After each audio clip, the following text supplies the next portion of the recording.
it's Monday night. I tap that, you know I would. Great cigars, great talk, yeah, it's all good. From the lounge to the show, let's spark up the night. Cigar talk, burn slow, everything's right.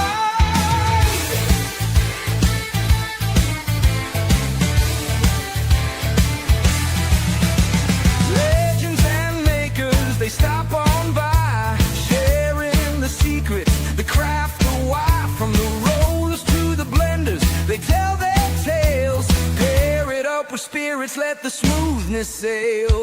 Wrapper, binder, alright. Flavor notes hit just right.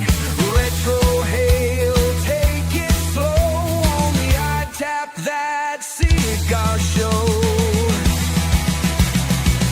I tap that, you know I would. Great cigars, great talk, yeah, it's all good. From the lounge to the show, let's spark up the night.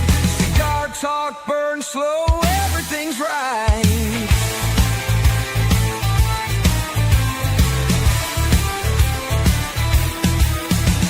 So cut it, toast it, take that draw. Kick back, relax, break out the humidor. If you love cigars, well now you know. It's the I Tap That Cigar Show.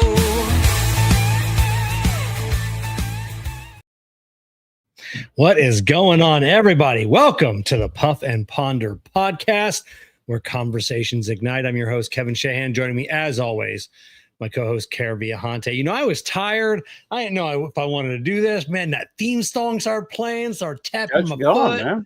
And I'm like, yeah. So I can barely. Is my sound okay? I think I may have turned my headphones down. There we go. You did. You sound a little low, but I can't tell if it was on my end or your end. Yeah, it was. Let me get a little closer here. There we go. There you go. I'm just scooched back a little bit because I'm fucking tired because I didn't get home until late, and there we go. Easier to move my microphone than move my chair. What'd you do? Just a hell of a day at work. You know, that's all it was. These kids, everybody had to leave early today. Like everybody, like we don't close until 7. I think at 4:30 the shop was empty. Or was going to be empty. I don't. These people, these kids, and these idiots I work with, don't know how to plan stuff for their days off or after hours. Boggles my fucking mind. What's that? I was seeing a little. I think there was a little bit of delay. Oh, was there? Oh. Yeah, I feel like there is. Do I seem like a delay to you? Like a little? No. Here, count your fingers up. 1, 2, 3. 1, 2, 3, 4, 5. 1, 2, 3, 4, 5. It's so minuscule you can barely tell. Wow. So I know. What do you watching the movie? I gotta freaking turn off the sound and freaking turn it back on. It's just off a little bit. What do you smoke? I am continuing the Oktoberfest, Kevin. So I'm waiting for JC Newman to send me a mug, which I think I'll be waiting for a long time for that. But I'm smoking the Maduro, the Brickhouse Maduro. I was gonna grab one tonight, you know, to continue my Bricktoberfest, but I got the new Tatuaje Saints and Sinners shipment in, Jessica and I, and oh my god, just if anybody ever has the ability to become a Saints and Sinners member, you have got to do it. It is such a good deal. You get crazy. You called me. I almost pulled the trigger and I didn't. Yeah, I'll let you know next year. What is going on, everybody? So yeah, you get a crazy amount of cigars, you know, for what little you pay. And they actually have a big HERF coming up. I thought about going, but it's the same weekend as the Ybor City Cigar Heritage Festival. The HERF is in it's the Tatuaje Mega HERF, and I think it's near Columbia, you know, if I'm not mistaken, South Carolina. So I thought about coming up, and it's like we really like the Ybor City Festival, and so we like seeing all the makers and all of our friends. So we're gonna do that. Yeah, I talked to Jennifer about, you know, the possibility coming down, and then I'll have to let you know what our plans are. Some things came up, but you said it's the Tatuaje Megaherf. Yeah, Tatuaje Megaherf. So you got to be a Saints. It's for the Saints and Sinners members. So if you're a Saints and Sinners member, you got to come and you got to bring one guest. And then I guess the lunch, there's a lunch before or after for the Tatuaje Anarchy. Or if you have bought the Anarchy NFT box, you are invited to the Saints and Sinners Megaherf and the lunch. Or the lunch is just for the anarchist. So, but oh well. Good. So yeah, hell of a day today. Just I don't understand how people can't make plans for their day off. It always boggles all of us in the shop, you know. And then we know when they're lying, you know, which is so funny. Like someone will be like, "Oh hey, I got a dentist appointment today, or I got a doctor appointment." Like, how long have you known? It was just they called me yesterday, and I'm like, "No, they didn't. No, they didn't. We're grown men here. All of us know that you can't get your teeth cleaned the next day. Not happening. You know, all these appointments, doctor's appointments, whatever that you're making up. We all know it takes weeks, if not months, to get into the doctor. So it's just irritating. Well, why? What's the sense in bullshitting about that? Like, is it? I know. I don't know what the sense is. You know, they just, because they're all idiots and they don't know that we know they're lying. You know, it's just yeah. It's just like, oh, my lawyer called today and I got to go down there. And I'm like, you know what I do when my lawyer calls me? I go sit in my truck for like 10 minutes and I take the call, and that's it. I don't have to go to his office. You know, just because you're trying to scam an insurance company. You know, whatever. But yeah, they think that we haven't lived long enough to know all the lies. Like, we told them all. Like, we went through all of this, and now we're adults, and we realize, oh hey, you know, my old boss, he probably never bought that shit that I was throwing down. No. Yeah, you're right. It's when you kind of it's almost painful to watch at times when someone's lying. You know that they are, because you've been there, done that on the fucking t-shirt. You know, and then they insist on doubling down on it. You're like, listen, dude. Here's it's funny, is we used to have that conversation with Joe. You know, I'm like, listen. Next morning, it's been a couple times. He comes in, and next morning he said, I'm like, drinking last night. I'm not gonna lie, I had a couple. I go, yeah. How'd you know? I'm like, dude, I smelled it. I can tell. Yeah. You can? I'm like, dude, you don't understand something. I said, of all the shit that I've done, I said, I'm gonna catch you every time. I said, if you ever had a moment where I didn't call you out, you didn't get away with it, I let you get away with it. Yeah. I let you, yeah. And he's just like, and then I the one time I was like a week later, I was like, hey, remember when you came in such and such day? I go, yeah. I go, you guys were out partying, weren't you? Yeah. I go, yeah, I'll let you go. Just let you slide. Like, it's, you know, can't always bust you. I got to keep you on your toes, so you think that I got, you know, I'm getting lax, but yeah, that's it. Oh, I got one over on the old man tonight. No, you didn't. No, no, you didn't. And these kids, they can't go out all night. Even these young ones, like we'd go out till like 4 or 5 o'clock in the morning, had to be at work at 6, and we just come strolling in. You know, these kids like, oh man, I didn't get into like 1 and I got up at 5. Yeah, so you got a full night's sleep.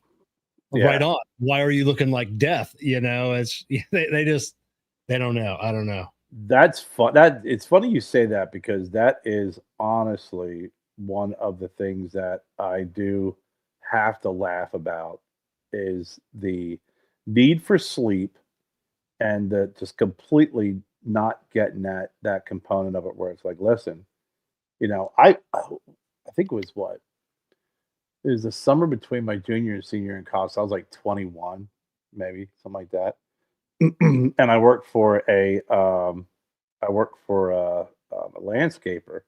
So, and I lived in Lebanon, and he like was all the way out, and probably about 45 minutes from my house. Where I lived. Um, I would show up at like 4 in the morning and crawl in the truck and sleep on the front seat because we had to be there at 6 in the morning. And that's what I did. We'd go out partying all night, and then I'd roll up 4 in the morning, sleep in the front seat. He'd come rolling out and go, "Hey, you here early?" I'm like, "Yeah, I was here at like 4." And Yeah. and then you had to go out and work full day out in the hot sun, until nightfall, and it was just like you did that on a regular basis. Now it's like I gotta go take a nap. Yeah, I know. What do you need a nap for?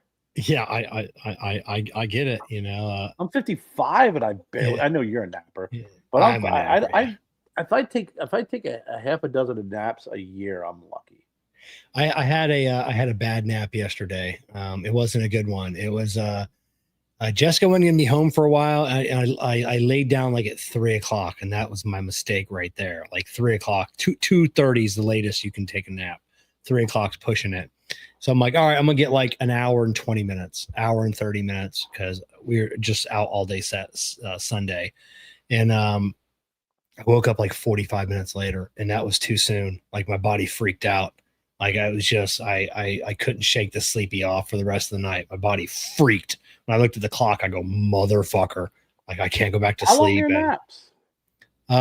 I like to get an hour, maybe an hour and a half at most, but an hour, because it only takes me like 5 minutes to wind down and then go to sleep. And then I know my body starts to wake up, like I'll hear the TV on and I kind of wake up gently and I come out of that slumber, that deep sleep, and I'm refreshed.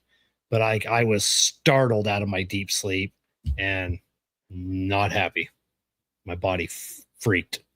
So I am when I do nap, if I am a 10-minute napper. Like I need just enough. It literally is like getting a shot of adrenaline for me.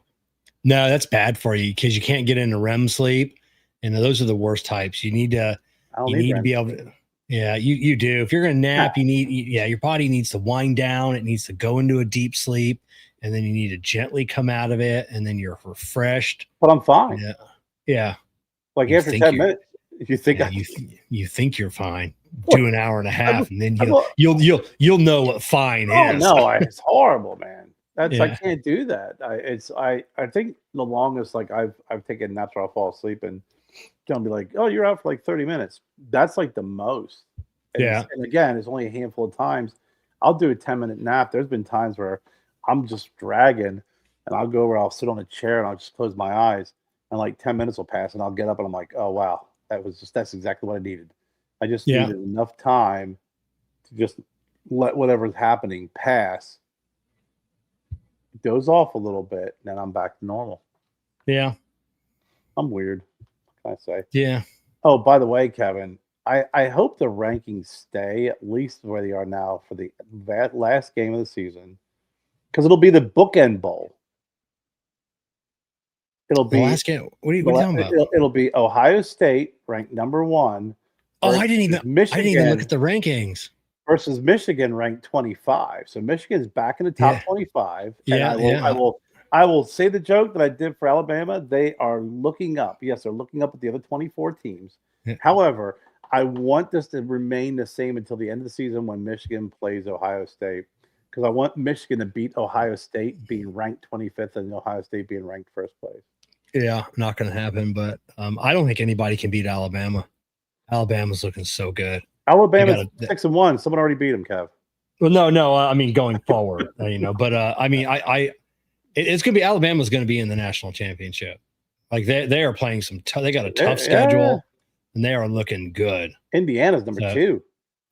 Yeah, Indiana looking good. Still looking good. Faltering a little bit, but they're number 2. Who rounds out the top? I didn't. Like I said, I was so busy all weekend. I forgot that.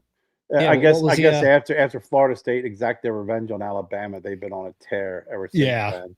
Now they got South Carolina coming up, but then they got LSU, Oklahoma, Eastern Illinois, and then Alabama again at the end of the year, November. We got Indiana 2, Texas A&M 3, Alabama number 4, Georgia State number 5, or Georgia number 5. Oregon slipped down to 6. Georgia Tech 7, Ole Miss 8, Miami 9, and Vandy's at number 10. Man, Ole Miss. I thought Ole Miss would, with their loss, I thought they'd slide even further. Well, no, they're at number 8. And then you got BYU, Notre Dame, Oklahoma, Texas Tech, Missouri, Virginia, Tennessee, South Florida, Louisville, LSU, Cincinnati, Texas, Illinois, Arizona State, and then the mighty Wolverines at number 25. I didn't know the Bearcats were up in there. Cincinnati, right on. All right, they've been this the second week in a row. I think they pierced the top 25 last week. Oh, did they? Oh, okay. Yeah. Oh, right on. Yep. And then they got the I was telling you earlier, the freaking Eagles finally stopped their downward spiral. But last night, man, the Buccaneers got stomped by the Lions. Yeah, it's hard to believe for as much as a tear as the Bucs have been on. I was surprised. I thought you told me that. I'm like, wow. Yeah, I thought it was gonna be a better game than that. I really did. There's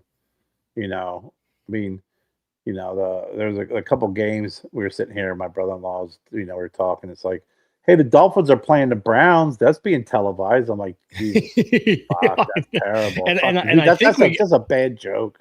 And I think we got spanked too. And you did 31-6. And I think the games that were the Dolphins, Browns, and then it was like the fucking Panthers and the Jets. And I'm like, what kind of bullshit is this? Yeah, this will be the last year for Mike McDaniels. I can't see us bringing him back. There's no leadership on the Dolphins. He's become a joke. It was funny when they were winning, his eccentric, ways and what he would do and talk and wear. And now it's just like, now it's getting a little old. It's like, listen, dude, how about this? How about you be a coach? Yeah.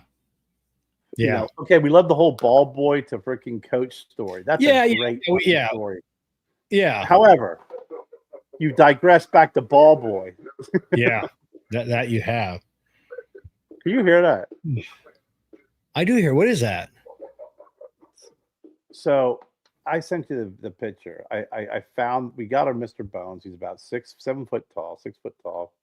Oh, I didn't see a picture. Did you send that today? Because our chat is like blown up and I haven't looked at it. Yeah, but it's a skeleton, vampire skeleton, dressed all in full regalia. You plug him in and he freaking motion sensors. We've had him forever. So every year I put him up. I brought him down here to bed in the garage. He's already scared the shit out of me about a half a dozen times. I put him there. But I put the batteries in. He's not working. Reconnect all the wires. So I'm fiddling around with it today, and it starts working. I was like, oh, okay, I got it to work. Now it's like if I yell too loud, he's that sensitive, it freaking goes off.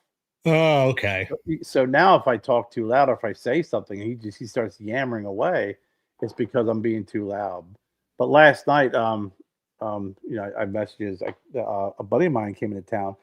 I hadn't seen Tom in years. He hired me.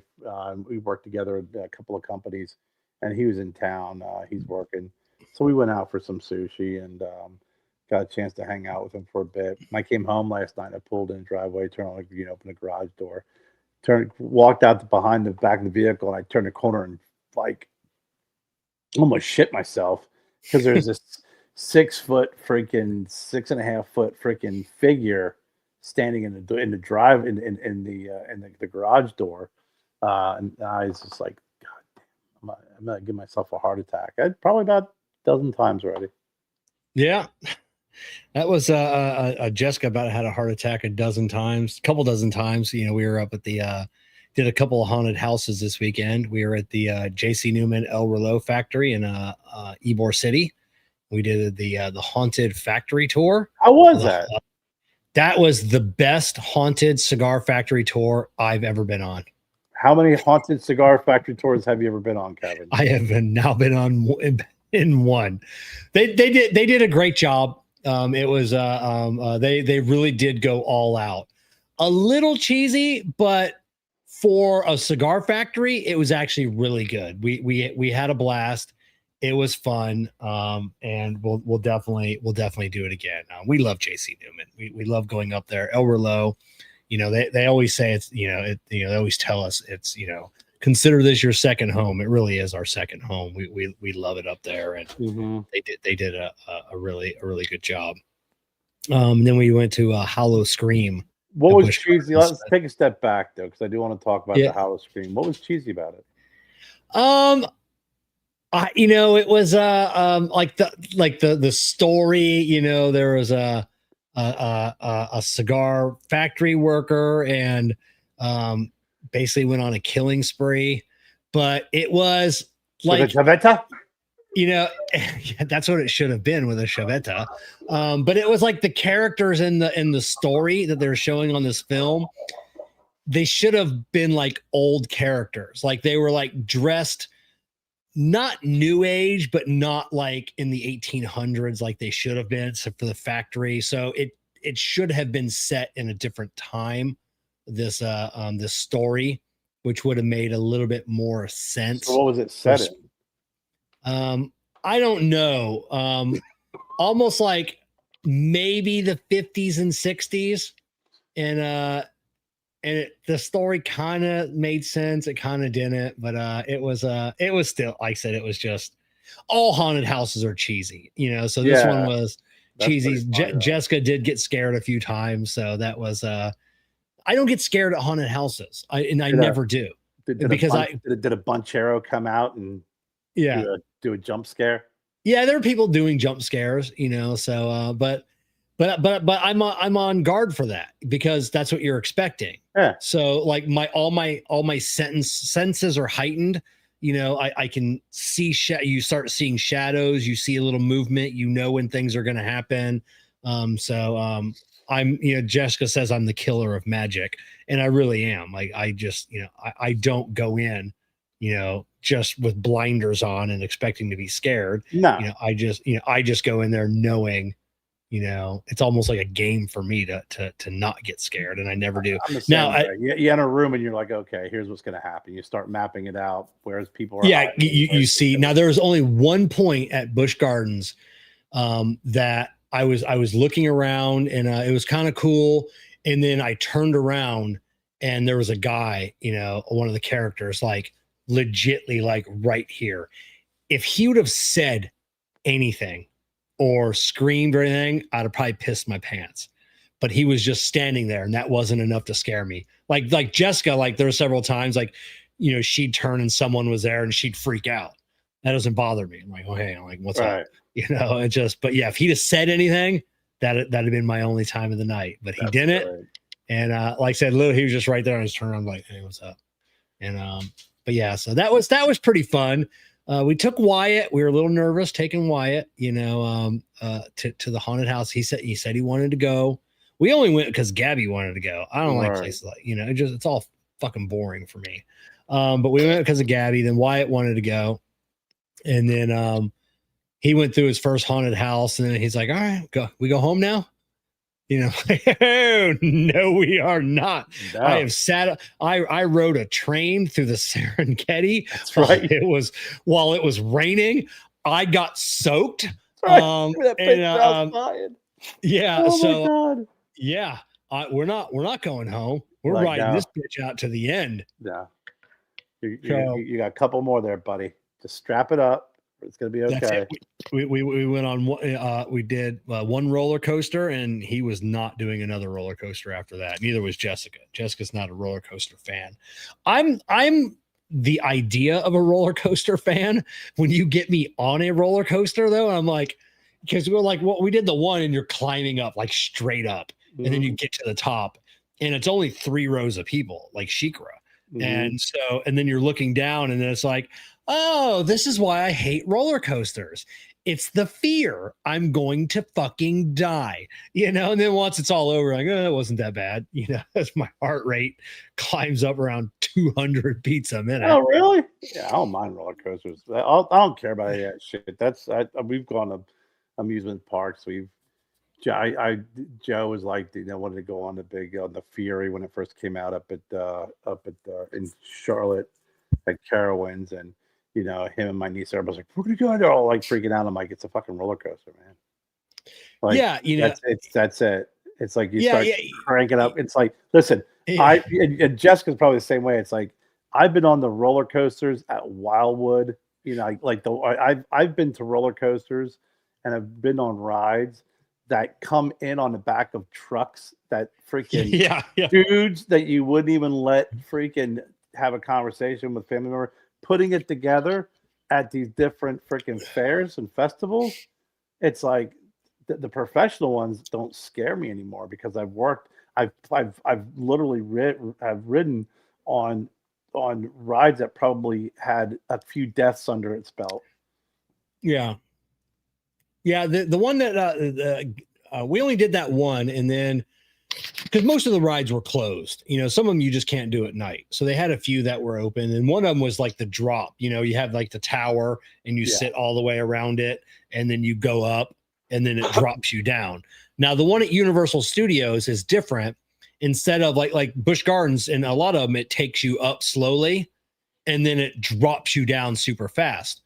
The one at Universal Studios fires you up at like 100 miles an hour, and then you come down slow. But this one, we're sitting in line, or we're waiting in line, me and Gabby, and there's two young boys in front of us, probably her age. And one kid was freaking out. And then his buddy goes, hey, you've ridden this before? I go, yeah, it's been a while. I've ridden it. I go, it's not as bad as Doom, at Universal Studios. And his friend's like, oh, I thought Doom was horrible. I go, you'll be fine on this one. And the kid's like, but it's twice as tall as Doom. And I go, yeah, and it's still not that bad. So he's like, okay. So we're all sitting in there waiting. Jessica's got her pictures taking, and then I'm like waving to her.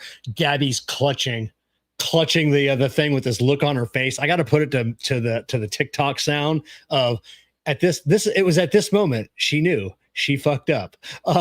So we're climbing up, and we're like halfway up, and I go, I forgot how tall this was. I go, kind of getting a little freaked out here. And then the kid sitting like sitting next to Gabby, and he's like, I told you it was twice as tall as Doom. And I go, yeah, it's pretty bad. I'm not gonna lie.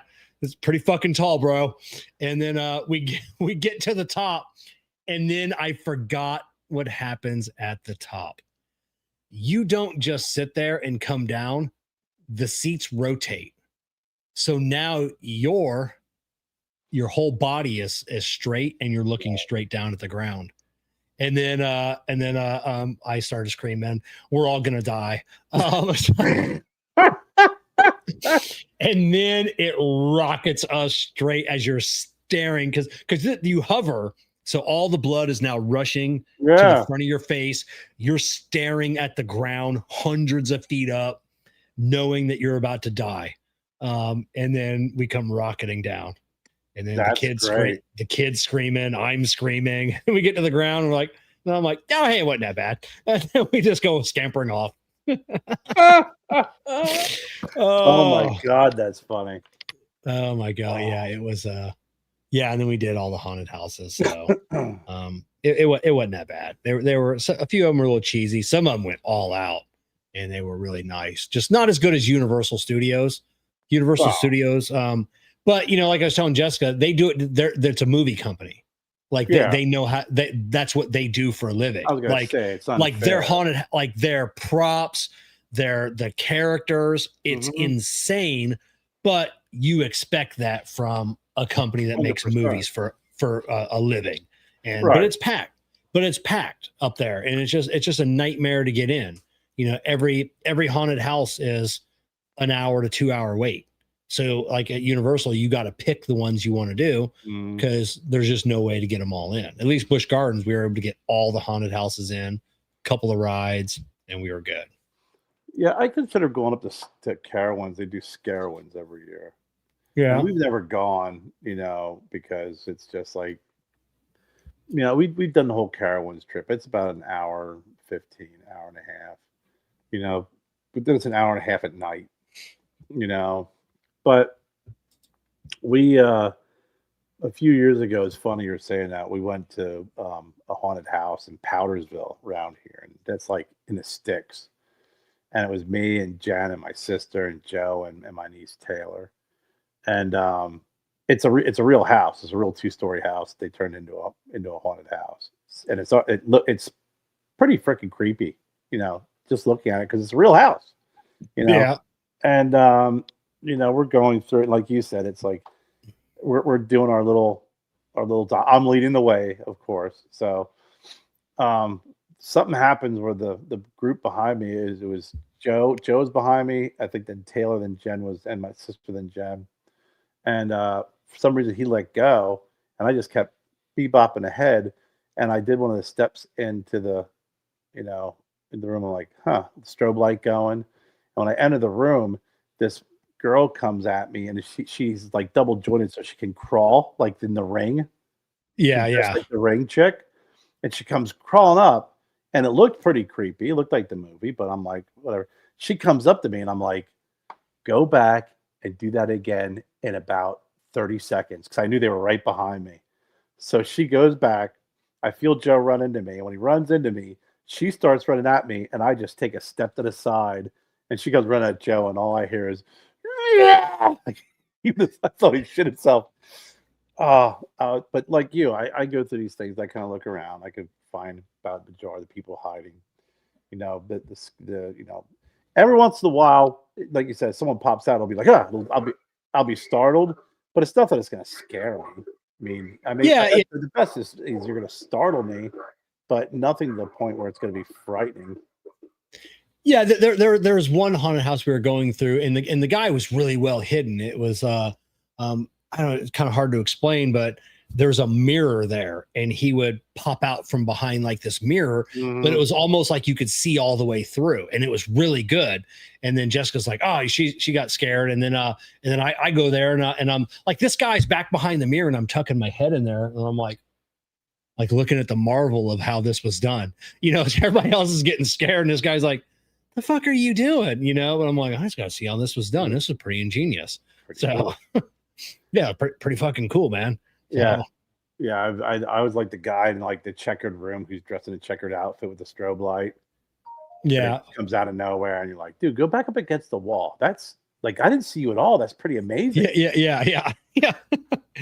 Oh my God. I'm gonna cut your head off. I'm like, no, you're not. Just go back against the wall. I want to see what that looks like. Yeah, I know. We it was like years ago. We did it was kind of like a cross between like Cirque du Soleil, and it was like an oddity show and a magic show.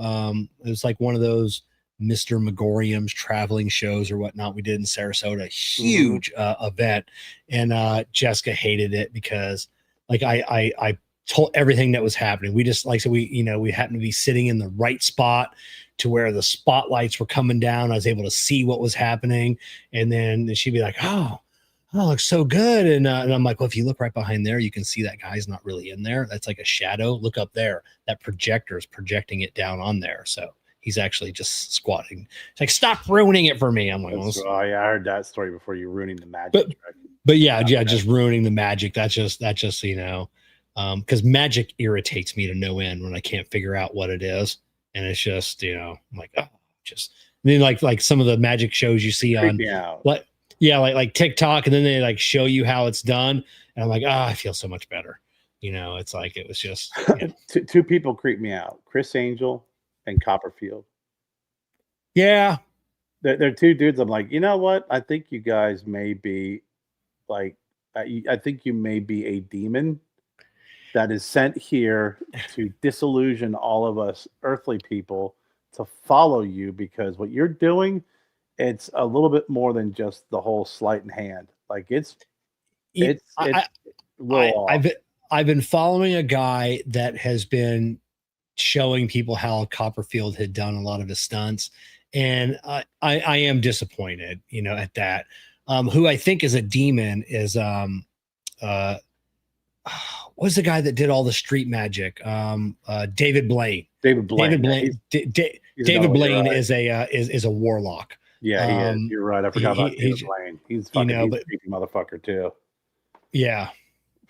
Man, you see some of the shit like when he goes in like the football teams and different sport, and it's like, oh, I know. Like he did Jerry Jones and the Cowboys, and yeah, he like freaked them all out. yeah, Yeah, yeah, yeah. and his voice, the way he talks too, it's just he is definitely someone that is on the creepo high on the creepo meter.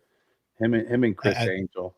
That's it. Now Kenny asked because Carrie, you just smoked that cigar. Would a pumpkin ale pair well with the filthy Gooligan? You just smoked the filthy Gooligan, Care. Would a pumpkin ale? A pumpkin ale would pair well with a sink.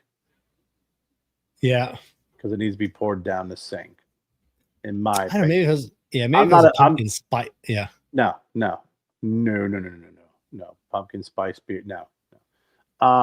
I smoked the Filthy Gooligan.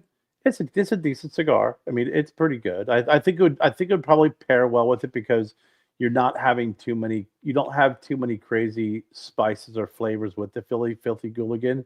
It's a decent cigar. It just kind of gives you the same flavor from the beginning to end. It's not going to transition. It's not very spicy. It's not very heavy. It's not very light. It's really that right in between, middle of the road, darker cigar. So if you have something like a pumpkin ale, or even like I like IPA, something with a little bit more character to it, a little bit more personality, it'll probably pair well with it. But I personally I'm not a believer of fruit and beer, or even gourds, or whatever a freaking pumpkin would be. I'm not into that. Never have been, never will be. I'm gonna pull. We're gonna hear a word from our partners over at Fogbox, and I'm gonna pull something up. So I'll be back in 51 seconds. Let's be real. Most travel cigar cases look the same: black, boring, forgettable. But Fogbox, they're doing it different. Every Fogbox travel case and lighter features custom hydro dip graphics, from bold patterns to badass designs that pop. These aren't just tools, they're statements. Whether you're at a lounge, a campsite, or on the beach, Fogbox gear stands out while keeping your cigars protected and fresh. Plus, the quality is rock solid.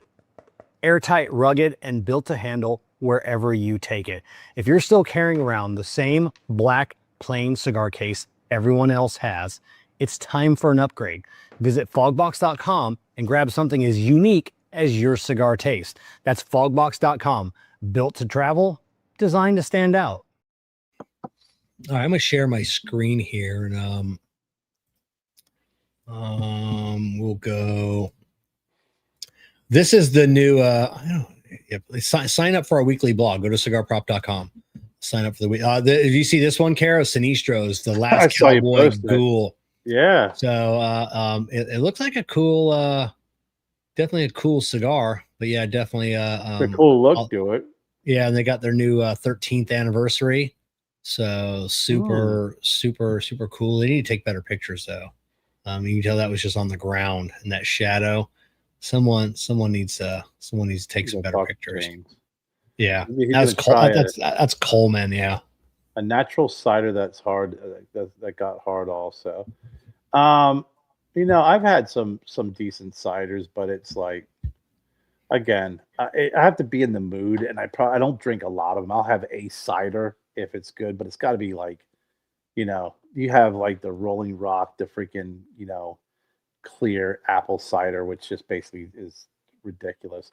I like the stuff that's cloudy, Yeah, Jessica, at our and I forget the name of the cider. Whenever we go to our favorite Irish pub up the road, she always Magners. Magners has on occasion that they'll stock the pear cider, and that is absolutely amazing. It is crisp, it is delicious, and it's one of the few ciders that I like. And they don't always have it, so they should just get like she'll get like the regular Magners if they don't have the pear. But when she has that pear, it is so good. I don't know. I'm a traditional. I just like beer. I like beer. I like different types of beer. I don't like flavored beer. My buddies back in the day, man, when it was microbrew, not craft beer. It was all microbrew. I've had a Sam Adams cherry wheat, which was pretty decent. I've had that. And then there was also a Black Lab, I think, made a blueberry a blueberry ale or blueberry lager. That was terrible. But there's a couple of things here and there that I've had, and like I said, the cherry wheat was one I drank. I was like, hey, I drank it. It was decent. I couldn't drink cherry wheat all night. I mean, that's just terrible. I feel like I'm drinking beer while eating freaking like Twizzlers. It's Yeah. not going to happen.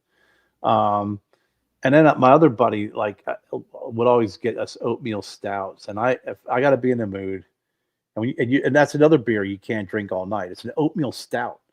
Like, Yeah. That's either a drink. That's either the beer that you're going to end the night with, or that's a beer you're going to have one beer in the evening. You're going to sit down, I'll have a cigar, I'll have an oatmeal stout, and I'm done for the night. You're not going to sit back and freaking throw back oatmeal stouts all night because, it's so damn filling. But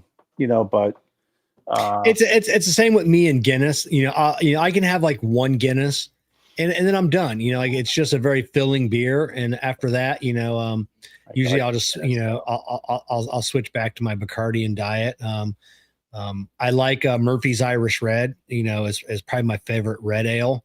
And then if I'm just going to smoke or drink a beer for the sake of drinking a beer, it's going to be a Mick Ultra. I'm a boomer. I'm not a baby Cares a boomer. bit. Yeah. No, So I'm Generation X through and through, bro. That's it. I am not a boomer. I I like what I like. Unapologetic, but that's it. Kevin, I like Guinness, and I have Guinness here, and I'll drink a Guinness or two. Now I will, if you make me a Harping Guinness, a black and tan, or half. Oh yeah, black and tan is good. I will drink them all night. Those are I love those. Or even Bass and Guinness, but Harping Guinness I prefer. But I will drink those all night. They are fantastic. Yeah, I agree. But yeah, like Guinness, I can drink one, maybe two, and that's about it for me. I do like a Guinness and a good cigar, like a good strong cigar. They do definitely complement each other really, really well. But yeah, other than that, like I said, a Murphy's Irish Red. I like it's probably my favorite beer is Murphy's. Really? Yeah, I'd say Murphy's is probably my favorite beer. But I bet this year I haven't had a beer this year. Really? I have not drank a beer this year. That's crazy. It's I've had Murphy's before. It's okay. I'm not a big fan of the reds. Same with like brown nut, like a Newcastle. Like I've had them. They're not. Yeah. If someone has like a Newcastle in the past, like I'll drink a Newcastle. Got to be really cold though. Like that's the problem. You get some of those beers, man. If it's even remotely a little bit on the not so cold side, that thing has to be like crystals have to be forming in it because that's the best way to drink it. I love. Have you ever had Boddingtons? I've heard of it, but no, I haven't. Oh, that's another one that is a. It has like the little that CO2 cartridge. Oh, nitrogen. Nitrous. Yeah. Man, just a great beer. I mean, it is. That's another one too. When you pour it, it kind of cascades like a like the Guinness does. Yeah.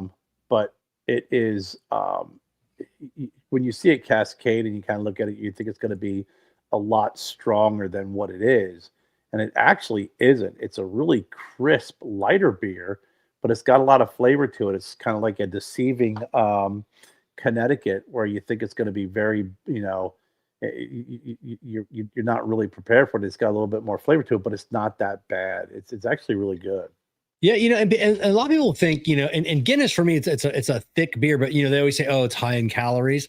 It's actually not. Guinness is not high in calories at all. People think it's a very bready, like rich beer. It's just a thick beer. Like it's just because of it's not that thick though. In my opinion. Like the nitrogen they're using, it just like the head, it just feels like a thicker. It just.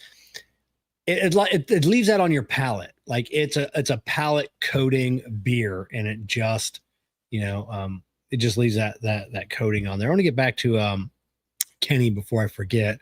I Kenny. smoked a few different Sinistros lately. Who produces them? They are new to me. Sinistro is produced by James and Coleman from Sinistro. They're made in the Dominican Republic at Artista factory. A lot of people know Ram at Artista for producing cigars like the Buffalo 10. So that's who makes them. Yeah. Okay, Boomer. Great meme. So when I'm having a beer, then do rather grab a Dr. Pepper. If you're having I don't think there's a better for me. I'm a diet guy. I don't know if there is anything better than a cigar and a diet Dr. Pepper. I don't do. You know, Dr. Pepper's disgusting. You don't like Dr. Pepper? Fuck you should try no. diet. You should try diet Dr. Pepper then. Oh, that's even worse. I've had diet. Dr. Pepper is disgusting. Oh, it's amazing. No. Yeah, a diet Dr. Pepper and a cigar, boy, that's like one of those things. If I roll into somebody's house and they have nothing to drink but Dr. Pepper, like I'll be like, okay, I'll just drink my spit. I can't. I never liked Dr. Pepper. I'm that way with my buddy Brian. Like he always keeps like Bud Light in his fridge. Hey, you want a beer? What do you got? Bud Light. Can I have that water? Yeah. You know, it's like that sitting next there. I'm like, have that water. It's been sitting out for a while. It's okay. I'll have it anyway. Yeah, I'll have it anyway. Other than drink a fucking Bud Light. No, Bud Light's nasty. But yeah, I'm not a Dr. Pepper. I remember back in the day they had Mr. Pibb. Remember that, Mr. Pibb? Yeah, we get Mr. Pibb when we go to like the movie theater because they have Mr. Pibb. So I like a Mr. Pibb. Yeah, I've never been a Dr. Pepper fan. I've had people like, hey, dude, I got this thing. If you mix this together, it tastes like a Dr. Pepper. I'm like, why would I go through the trouble of mixing alcohol to taste like Dr. Pepper? I like regular Dr. Pepper. It's terrible. I know. Give me a Dr. Pepper with a shot of like whiskey in it or rum or something. I mean, you're gonna make this concoction that tastes like Dr. Pepper. It was the flaming Dr. Pepper is what we used to make way back in the day. And I forget what it was, but until you lit it on fire, it did not taste like Dr. Pepper. You had something to do with the chemistry when you lit it on fire and then put it out, the chemical reaction, and it tasted just like Dr. Pepper. I got to tell you something. So here's a funny story for you, because this is the first time in 13 years, right? First time in 13 years, I saw Jen intoxicated. Oh, really? She wasn't drunk. She was buzzed pretty good. First time in 13 years I've ever seen her even have more than just a drink. Normally, she'll when we go to the store, I want to buy my beers, right? She'll be like, let's get the case of Corona 7-ounces. They're so good. They're just a little bit. I'm like, no, because I have to make 50 trips to the refrigerator, or I got to grab like a whole bunch of them and bring them over and look like a ridiculous freaking, like a giant with beers. Yeah. I'm like, no. She's like, come on. I'm like, all right. Then she'll end up drinking a half of a 7-ounce freaking, and then I'm stuck with a case of 7-ounce, Coronas. And like ridiculously, like I will take a bag, a cooler, and I'll just throw a bunch in there and throw ice in it and have it sit next to the chair next to me, because I know it's going to be like crack, sip, gone. Crack, sip, sip, gone. But Saturday night, she's like, but my niece who's 22. It's like, you know what? Let's take Taylor out. She doesn't get out of her house. Let's take her out and have some fun. Jen's like, I'm gonna take her out. I'm like, all right. So we went down to Torch, and so we started off. I'm like, okay, I'm gonna be the designated driver, which is, first of all, is crazy, right? Because Jen's always the person who drives. So I'm like, I'm gonna have one beer. I'm gonna have a little, black and tan.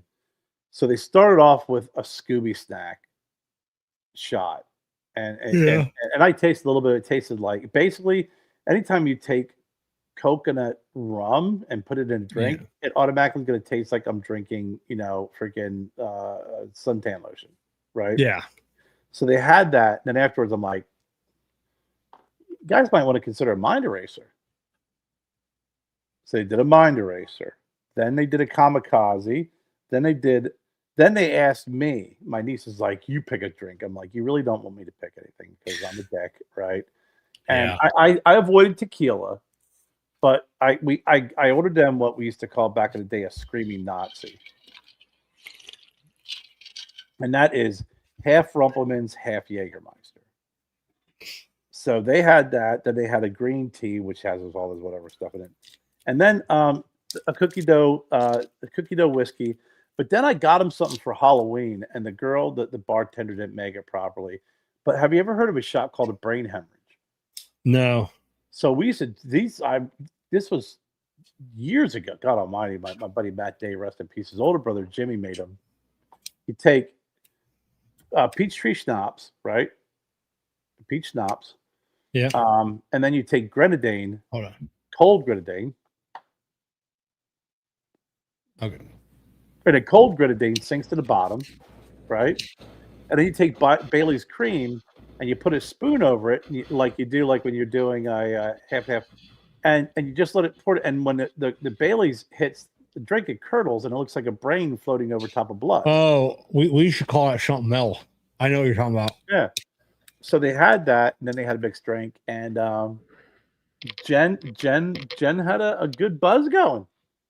It's first time I've seen it 13 years. You know, it was a cement mixer. Oh yeah, I was not going to yeah. do that to him. I almost ordered a cement mixer. That's just cruel. Or the Four Horsemen, or Three Wise Men. Yeah, Jessica's never seen me drunk. She's never really seen me tipsy. I got tipsy once. I went out with her brother and his girlfriend. Jessica had to work. And this is going back 8 years ago or so. And she saw some pictures. She's like, the one night you get a little tipsy and I'm not there. And I'm like, yeah, we were fucking drinking hard at the Irish pub. Mm-hmm. But yeah, I just cut myself off. I know when to say when. You know, I just I don't like that feeling. Yeah. I over the years, about 75% of the time I know when to say when, and there's another 25%. It just kind of catches me off guard, you know, because I'm just too stupid. But yeah, but she never drinks though. It's not that she doesn't drink and catch herself. She just never drinks. Like, yeah, she'll have a drink here and there. This is good, but she's like, you know, asking me like, what does I like when I'm drunk? I'm like, you're the same. You're louder. You talk faster. And then you keep repeating yourself twice as much. So I do not like hanging out with drunk women. It's it's pretty bad. Jessica and her friend Patty, we were doing a haunted tour, or a walking tour in Asheville, and I separated myself from them. And then one point I had to yell at the girls. I'm like, you need to shut the fuck up. You girls are bothering everybody. Like, calm the fuck down. That's you know, funny. and Jen wasn't bad. I'll give her that. I mean, for all the times that she's seen me freaking loaded, she was not a bad drunk. Not at all. Like I was giving her a hard time when I said that, because I was like, really, you weren't bad. You weren't freaking loud. You weren't obnoxious. You weren't slurring. You weren't freaking angry. You just were talking faster. You were talking more, and you freaking just repeated yourself even more. Because it was like her and my niece kept asking me the same questions over and over again. I'm like sitting there like, yes, no. Or we came home and played Mario Kart, and we played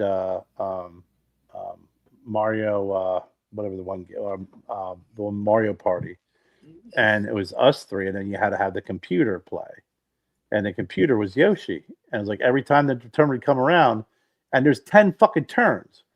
So every time the turn would come around, I'd be like, it's Yoshi's turn. My niece would be like, who's Yoshi? I was like, fucking computer. So after like the 8th time, it's like, I don't know. I'm Yoshi. That's who's Yoshi. Yeah. I don't know.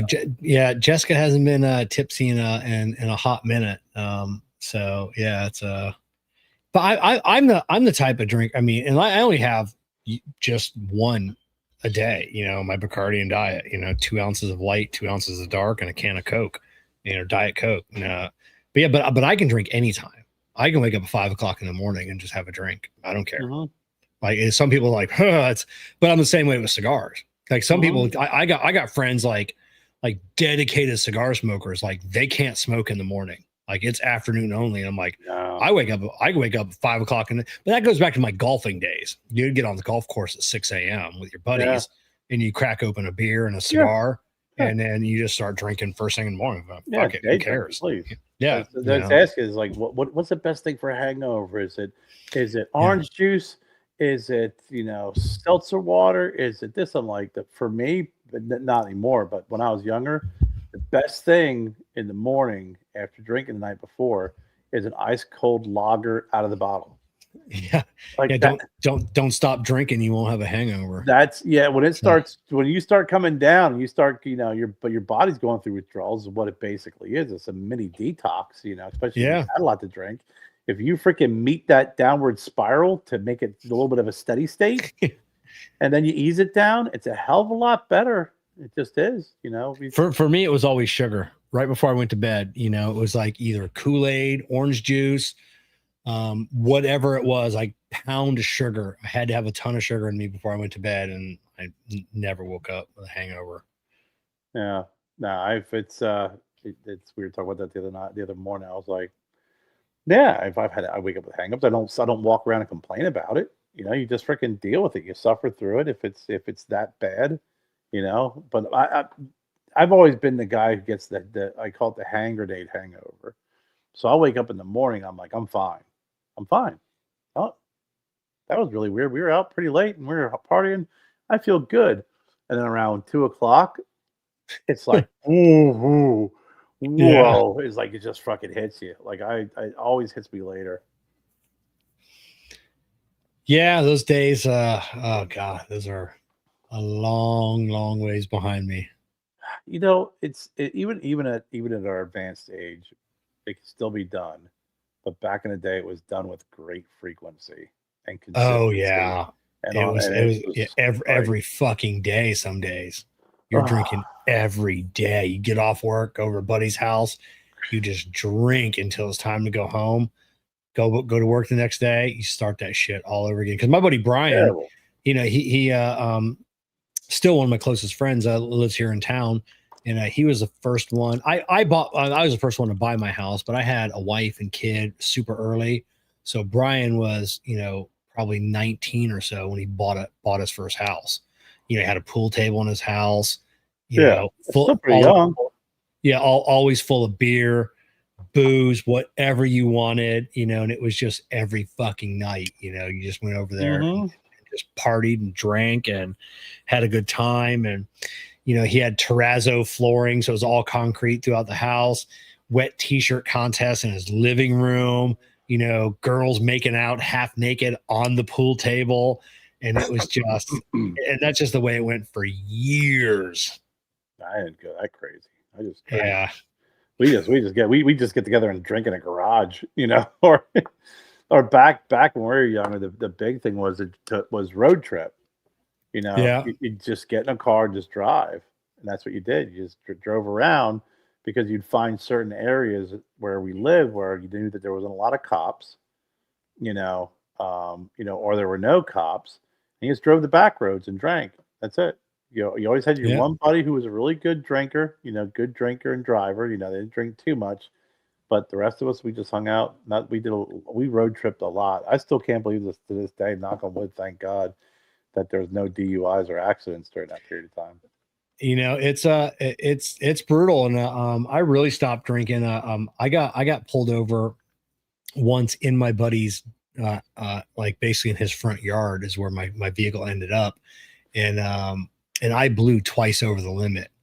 And I was in my 20s. And then the cops are like, "Where are you going?" And I'm like, "Right here." So I'm spending the night. And then they go inside. And this is for my friend Michelle. And it was the first time I ever met her parents. Cops knocked on the door. "Do you know this guy?" And then they didn't know me, but Michelle, it was like 3:00 in the morning. She's in her pajamas or whatnot. And they're like, "Oh, I know him. That's Kevin." And I remember her dad going, "That's the Kevin you're always talking about? Like the fine, respectable young man that's, so they brought me in, threw me on their back porch, put a bucket, next to the couch. And then that's just where I stayed. And then the second time I got pulled over, I didn't blow, and but I had a bottle of half bottle of Bacardi on the seat, and I'd come from my buddy Brian's house, and we'd been drinking, and it was rolling around, and I knew I was going to jail that night, and the cop came back with my license and flicked it inside the car, and he goes, "You live 6 houses down." He goes, "You got someone watching out for you tonight." He goes, "Go home." And it wasn't for like a year that I had found out that it was Officer Nick. They used to call him Nick at night. His dad was killed by a drunk driver. So you didn't get away with anything. Officer Nick gave you, he took everybody to jail. He was a really good customer of mine at the Quick Lube. And he heard my name come over the radio that night, and he asked how close I was to home. And oh, nice. He's like, "Just do me a favor, just escort him home." And yeah, say and that was the last time I'd ever really got behind a wheel with too much booze. And there was too many times that happened, too many times, dozens and dozens and dozens of times. And I can't believe I didn't die. I didn't cause an accident. I didn't kill anybody. You get a couple close calls like that, though, especially with the DUI. You know, now it's a lot different. I mean, back then it was still. I remember we were driving around. It was me and my 2 buddies, and I was 19, and it was right before I went to college. It was that summer I was working at Burger King, and my buddy who I worked with was driving, and we had another friend, and my other friend wasn't drinking at all, or maybe he had a couple beers. I can't remember anymore, but we had just killed a case of beer, and my buddy made it right on a red, and a cop pulled him over. He blew. He blew. He freaking was intoxicated, and the cop was giving me shit, and I was like, I wasn't drinking, and he's like, "I'm nailing you for possession of alcohol." I'm like, "I don't have any alcohol on me." He's like, "There's a can of beer under your seat. It's within your reach. It's yours." I said, "So you mean to tell me that if my dad's drinking and he puts a bottle of Jack Daniels under his seat and I go to work the next day and I get pulled over, I'm going to get pinched for possession of alcohol?" He said, "Yes." And I got it was something ridiculous, like, I don't know, $180 fine, and it was possession of alcohol, and it's like in the report it was like in possession of 1 beer can under the seat, and I'm like, yeah. I mean, I would have been better off just drinking that thing at that point, beforehand. But I didn't even know it was there. I think I gave it to my buddy in the back seat. And he never drank it; just put it underneath the seat. And back then, whatever the cause was, if you got possession, whatever, underage drinking, I didn't even get underage drinking. I just got possession, underage possession. My license was suspended for 3 months. Wow. Yeah, and that was back in 1980, 88, 89. 89. So I mean, and it was a can of beer, unopened under the seat within my reach was considered possession. And yeah, Big Tony was none too happy about that one. Yeah, you get DUIs now. They don't fuck around. You have to have the breathalyzer, the thing in your car. Dude, you're underage now. You're underage in South Carolina. Oh, yeah. You can't even have a sip of alcohol. If you blow even a freaking fraction, yeah, you're done. Man, you're done. Yeah. Back in that whole letting shit slide, man. That stuff doesn't happen anymore. I had a couple of close calls. I was with my buddy. We were doing our drive around drinking, and we had 2 6-packs of Old Milwaukee. We just picked up 2 6-packs of Old Milwaukee pounders, and I had them in the back seat, and I had a Chevette, and we're driving down the road, and it was the freaking lights popped on behind. We saw lights in the background. I reached back because it was a Chevette small, and I put the back seat down, which literally the 6-factor here's the seat, does this, right? Like, yeah. Like, I think now I've done a great job of hiding the beer, which I did not. There's cans of beer all over my buddy's, all over his floor. I pull over, the cop blows by us, turns his lights off, and keeps going. Just wanted to get somewhere and not be bothered with fucking traffic. I was like, that was enough for me, man. That was pretty fucking scary. Yeah, fuck yeah. Now they got, which and I was just reading the other day, the state of Ohio, they're trying to figure out, and which a lot of other states are, on how um impairment on smoking marijuana is, to your, obviously we know it impairs your senses, but how do you determine that? Oh And yeah, right now tough. they can only do like a urine test, but now it was they just changed the law, because it was um how much THC was in your urine. But then a lot of people were like, if you smoked like a week ago, and depending on the person, it could stay in your system and it would show up, and then you would still fail that test. And now they're Yeah, switching over how much was it, Delta 8 or Delta 9, whatever is in your system. But we get people that come in the shop and like their cars, like they had done smoked all the yeah, weed in the town, yeah, and they're driving around. Sometimes it sucks. You look in the back and they got like a kid's seat back there, and yeah. it's just like, what are you doing? It's like, then people are like, oh, yeah, we got good customers or even friends that, I'll say that to, like, what are you doing driving around? Oh, I got a card, a medical marijuana card. I'm allowed to smoke. Yeah, but not when you're fucking driving. Yeah. You can't be high driving around. And there are people that's like, oh, I'm a good driver when I'm high. I used to say that when I was drunk. I'm a Yeah. good driver. No, you're not. I pay more. I pay closer attention from the road. Yeah, because you can't see it. You're not paying closer attention because you're a better driver. You're impaired. Yeah. You're overcompensating. And I remember in Colorado when they first legalized marijuana, that was a big problem. Was how do you determine, right? Like how do you determine? Yeah. Especially that you can still give someone a field sobriety test. Yeah. And Yeah. People that are, they react to how they react to stuff, but it's like, and still go through the process of, but with weed, it's like, okay, are you going to fail? Or, if you refuse to take a urine test or whatever test, you're still going to lose your license. But if you do take it, at what point is a specific level?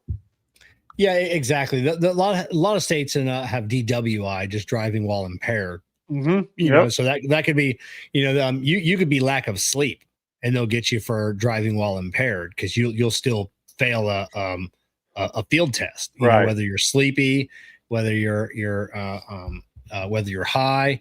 Brian, congratulations. No drinking 29 years. Right. Good for you, Brian. That's good.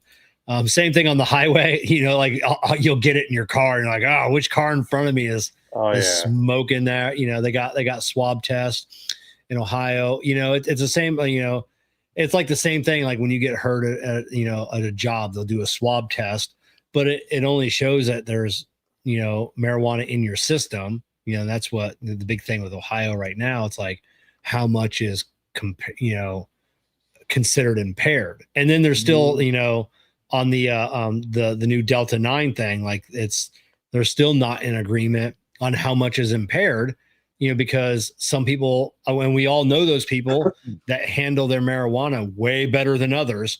It's same with drinking. Like you get a big guy that only drinks a couple of beers. He's still good. The same tiny little person drinks a couple of beers and they're gone. So how much?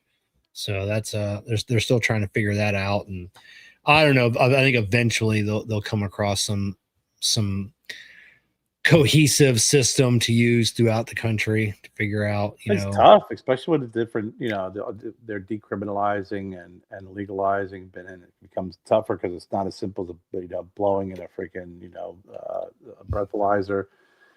Did you see this morning I was going through Facebook and I saw a video of a female lieutenant colonel got pulled over. No. It's pretty funny because, she's one of those not going to roll down the window. Like, yeah, why are you pulling me over? Give me a supervisor. I don't understand, blah, blah, blah, blah, blah. And he's like, I got you doing 73 in a 45. I need your license registration. They typical giving problems. They had to smash the window, drag her out. She's asking for medical assistance. I'm sitting here thinking, one cop pulled her over, then two cops got to show up, a supervisor. Then they got to go through this. Then they got to call the freaking ambulance to show up to check her out to make sure she's okay. So now you have these many people tied up over one self-centered, freaking egotistical maniac. And then when they finally get her into the freaking, and here's where the truth serum comes out. This is funny. They get her into this into the house, into the police station. They're like, okay, I'm going to give you a breathalyzer. Do you refuse? You know, you can take it or refuse it. She goes, I refuse. He said, if you refuse to take a breathalyzer, you lose your license for a year. If you've had a DUI in the past, or if you've refused in the past, you lose your license for 18 months. So if it's your first time you've done it, it's 12 months. If you're a repeat offender, it's 18 months. She's like, I don't understand. What do you mean? He's like, if you refuse, they're going to take your license. So they're going to take it. Yeah. He goes, if you've done this before, if you've refused before, if you've actually had DUI, it's 18 months. And then she got real clammy and start throwing some more of that verbal jujitsu at him. I'm like, there you go. She's drunk now. She's refusing. She's had this happen in the past. And she's going to freaking end up losing her license for 18 months because she's going to refuse to take the breathalyzer test. Yeah, my attorney, he's if you don't know, don't blow. Take the year. He's like, I'll get, you're not getting it a year. He goes, I'll get you off. Mm-hmm. You got money. Anybody that has money, I'll get you off. But he goes, always, if you don't know, don't blow. Don't do it. Because as soon as you think, I think I'm okay, it's like, beep, that'd be just over. Sorry, here's my proof. That's it. But I miss the days, and it was the bad cops that ruined it. I miss the days when cops could lay hands on you, and I think we need to bring that shit back. I think if you pull some of this shit, they should break your window and not open the door. Drag your ass out through the fucking window. We had cops growing up, massive cops. We had a few. There was one, I forget it, Sergeant Whitehead. I used to patrol down Venice Beach, and he was 6'7", 6'8", 350 pounds, and just as nice can be. We used to all rollerblade, ride bikes down there, and he'd be down there taking a break, smoking a big old cigar, and he was cool as long as we weren't causing a ruckus. We could do whatever we wanted. We could, I was rollerblading, had friends skateboarding, and we just have a good time on the beach.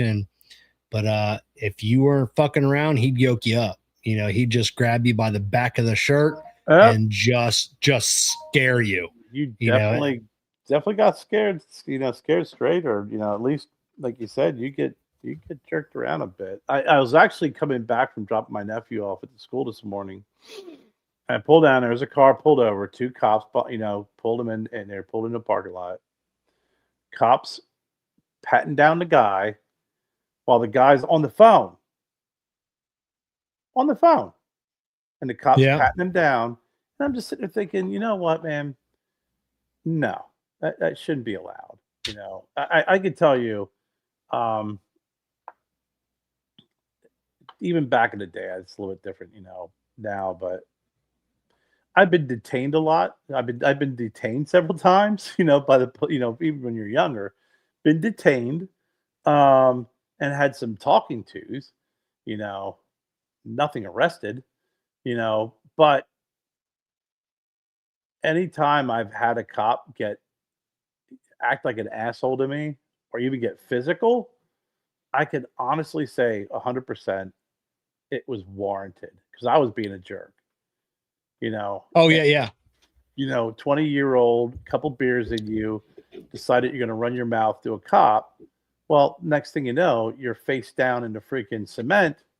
They don't care. There's no body cams back then. There's nobody running around with a freaking camera trying to take a video to make sure that you're okay.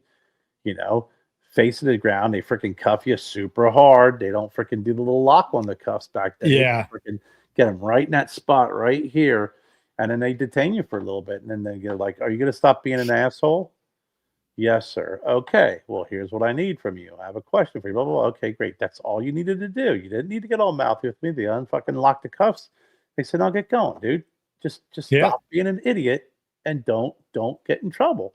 And then the next morning, you wake up, your wrists feel like freaking someone was beating on them with a freaking stick for a couple of days, and you're like, you know what?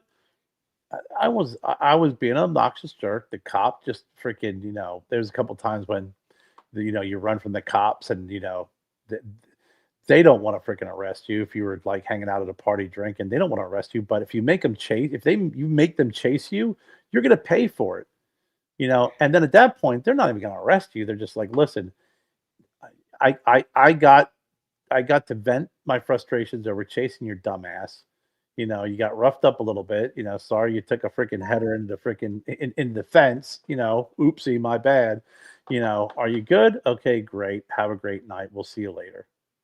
I got a fleeing to elude. I decided I'd had a few drinks, wasn't drunk by any means, but decided I could outrun the cops like in a neighborhood, and that was the dumbest fucking mistake. I gave up halfway through and just pulled over, and then I heard on the loudspeaker, "Kevin Shahan, get the fuck out of the car." And I go, "Oh shit." So I got out of the car, and it was a friend of mine, Dan Whitaker, and a big black cop. And he gets out of the car and he goes, "You can either go to jail or you can let me punch you in the fucking mouth right now." I'm like, "Oh, I'd rather go to jail." And then because he'd have broke my fucking jaw. Yeah. But he gave me a good stern talking to and let me go. No, he goes, "I can't write you a ticket." And he goes, "I already called this in." And he goes, "I don't even know how I'm gonna fucking get out of this because you have to go to jail." And he goes, and he's like, that's what he goes, "I don't know how I'm going to get you out of this," but he just said, "Get out of here, go home." And I don't know what he did, but yeah, no, I've never done the eluding of police in a vehicle. I've tried running away from the cops. That was just dumb too. Yeah, it was actually. I remember the one time my buddy and I was pretty funny. Is it was a party and there was a fight and the cops show up and we just run. Because that's what you did. And the cop freaking caught us and he cuffed my friend. And then someone else ran. The cop went running and dropped his radio. So he goes running. I walk over. I pick up his radio. I walk back next to my buddy. Cop comes back. I'm like, "Officer, you dropped your radio, man." I said, "Here you go." He said, "Thanks." He uncuffed my buddy. He said, "Now get the hell out of here." Yeah. I'm like, "All right," because my buddy looked at us. He goes, "Should we run?" I go, "You're in cuffs. What do you think I'm going to do? Go back and get a this isn't the movies. I'm not going to get a hanger and pick your locks. No, we're not going to run. You're handcuffed, you dope." Yeah, I had the cops come to my house once, and we were having a little party, and the cops go to the front door. We got some calls for some underage drinking in here, and I'm like, "I don't know." I go, "This is my house. I'm of age. Everybody else is here of age." It's like, "Oh, we're gonna need some IDs." I go, "I'm gonna need to see a fucking search warrant." I said, "You can get the fuck out of here. This is my house, my property." He's like, "Oh, we need to come inside." I go, "The fuck you are." I go, "Go get a warrant." I go, "These people will all be gone by the time you come back." So they were pissed, but I knew my fucking rights. Yeah, they could, they just couldn't come inside. That's what they wanted, because I was like, I'm not going to prison for half the kids that were in there fucking underage drinking. Yeah. I'd have gone to jail that night, so, but yeah, it was the last party I had at my house. So yeah, we've dodged a few bullets, man. We were younger, we were hanging out in my dad's the driveway, just outside, out in the back of my buddy's pickup truck drinking, and the cops pulled up and like, "Yeah, we're getting reports you guys are getting loud," and we're like, "Oh, sorry, just hanging out, we're just hanging out." And everybody was underage at the time. I think I had a cop goes, "Look, man." He walks up to my door. My sister was freaking like 8 months pregnant with my niece Samantha. So he knocks on the door. She comes to the door. She's like, "Hey," he goes, "Oh, there's an adult here." She's like, "Yeah." She goes, I knew that they were hanging out." He's like, "All right, just wanted to make sure." He walks back over. We had like a cooler of beer. So he takes all the freaking beer out of the cooler, puts it in a bag. And as he's sitting there going, "Is there any more alcohol that I'm going to find if I keep looking in this back of this truck?" We're like, "No, sir, you're not going to find any more alcohol in the back of this truck." And as he's standing there and we're all like holding our breath because underneath the pickup truck, my buddy had a Ford that was raised up. Under it's 2 cases of beer and a bottle of Jack Daniels. So he takes the beer, he puts it in the bag. He's like, "All right, guys, just break it up, man. Just stop being idiots. We hear that you're yelling at people they're driving by. Just don't be morons." And they left with the beer. They probably drank it, but we're like, "Oh God, thank goodness! If you'd have just freaking taken a step back." There's 2 cases of beer and a bottle of freaking Jack Daniels. And at that point, it was next to impossible to try and explain that shit because we had maybe like a 12-pack left, and there was maybe a couple of cans that were empty in the garbage can. So he knew from what he could see, because we already cleaned up the first round, that we were just, just being a bunch of rowdy kids, had a couple of beers, but he didn't realize that we were loaded for bear. And then when he left, we're like, "Oh, thank God. Oh my God, there's freaking." He didn't take the two cases and the bottle of Jack Daniels underneath the car, underneath the truck. Whew. Yeah. Mixing alcohol with guns was always. We had a few close calls, and just something when you get a bunch of guys shooting guns and alcohol. The last time I ever went out, my buddy Marco, and rest his soul, we were drinking, and we were walking out near the vehicles to another place to go shooting out in the middle of nowhere. And he was fucking carrying his shotgun with his finger on the fucking trigger. And he was standing right next to me when that thing went off. And it blew a hole in the ground between us, Yeah. 2 feet wide. And I mean, if I'd have been an inch closer to him, it'd have blown half my foot off. Yeah. And it was, and that was the last time I'd ever touched alcohol and with that had anything to do with guns. It was always no. No, it was always on the straight and narrow Mhm. after that. Don't mix guns and alcohol. Nope. If you're gonna do that, someone's gonna get hurt. Someone's gonna get shot. Yep.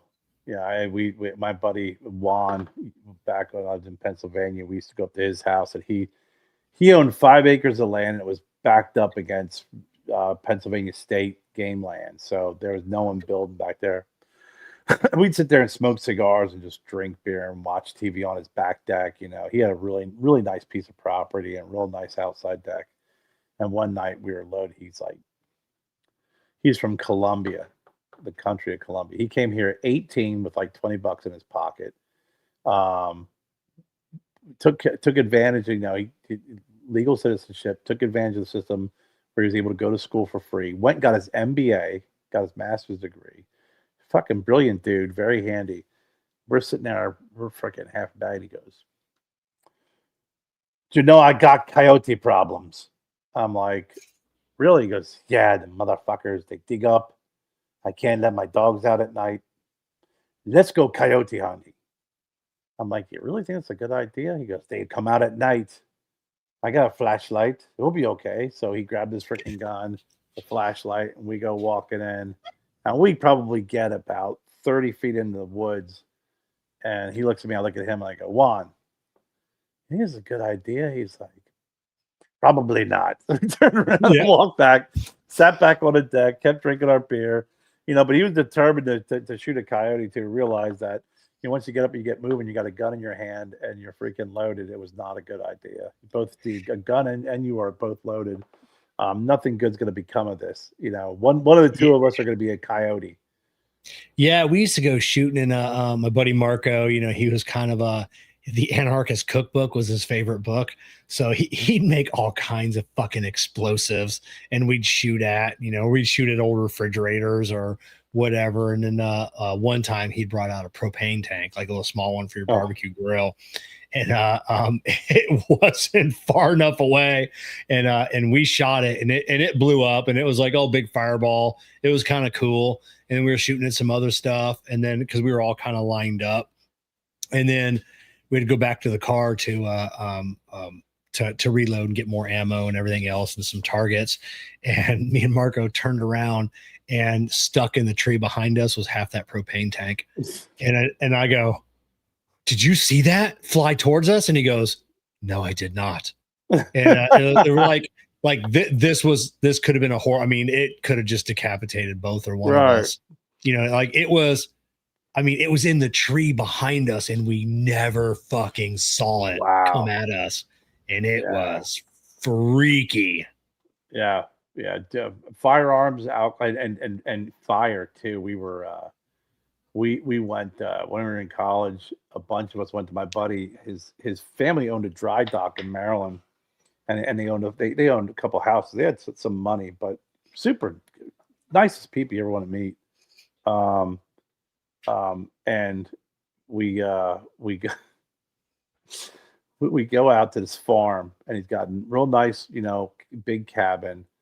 Then you go back there. We made a big burn pit. There's a pond, and we throw all this wood, and it's like bonfire, like school bonfire, like it's chairs. You know what I mean? Like it's pretty hot. Yeah. And gasoline or dousing gasoline. Yeah. We always underestimated or overestimated how much gasoline it was going to take to set something ablaze. My point is, my buddy Jimmy goes walking up, to the bonfire, and he's like, and like the wood's like right here, and he's like, and I go, whoa. He goes, what? I back him up probably about a good 20 feet, and I grab something, I start on fire, and when I throw it right where he was standing, he looks at me and goes, you just saved my life. I said, yeah, you drunk son of a bitch. Yeah, we all did flames, bro. We all did that once, and it was we were all just standing side by side, and we were too close to the fire and threw the thing in that was already on fire, and it came out, covered our feet, went out, and then it sucked back in, and then went straight up in the air. Mm-hmm. And like all of our leg hairs were burnt, shoelaces were burnt, and we're all just like, we just stand like, that was fucking awesome. And not knowing that we all could have just went up in flames. Yeah, it was funny when it happened, but when you saw where he was standing, that was just all and he just looked at me. I was like, oh shit. I need a minute. I need a minute. Can you talk? Yeah. I for a minute. Yeah, I can talk. All right. I will. Just give me 1 minute. I need a second. I need to find out what the hell I'm smoking. I picked up this cigar, and for the life of me, I've been staring at it sitting here for a week. Now I don't know where the band is. So it's going to help people help me figure out what it is that I'm smoking. Oh, it's so irritating because I flicked the band somewhere. Now I don't know where it is. I flicked. Oh, is that it? I think that's it. Yeah. God, I need my glasses. I don't know what this.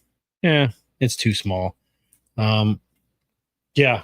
I just remember way too many times back in the day, as kids, everybody listening to this, Brian, Kenny, I mean, we're probably all the same age. We can't. How many times should you have died? We used to do the dumbest shit, with our cars, with just like I said, shooting at a propane tank is like, how are we still alive? How have any one of us, not gone to prison, not gone to the hospital? Sadly, we all have, I think, I speak to a lot of groups. We always got that one friend that, and mine, I talked about him a couple times tonight, Marco, that never kind of grew up. RJ, no, it's a couple weeks in a row. We had some issues with Monday night. We're on Monday nights, so it's not Tuesday night. This has just been an anomaly. So I had my dentist last week. Kerr had someone over last night. But we and I know Kerr and I have talked about this in the past of just like, we should be dead. Like how, they say whatever doesn't kill you only makes you stronger. I am a firm believer in that. Like we should have died as kids over and over and over again. I think whatever doesn't kill you, you learn from, because whatever doesn't kill you, you got lucky. That's it. Kenny grew up in the 70s, got more. Yeah, get away with a lot more. Oh yeah, I've heard those stories. You know Sure. that. Sorry, I had to show Joe how to tie a tie.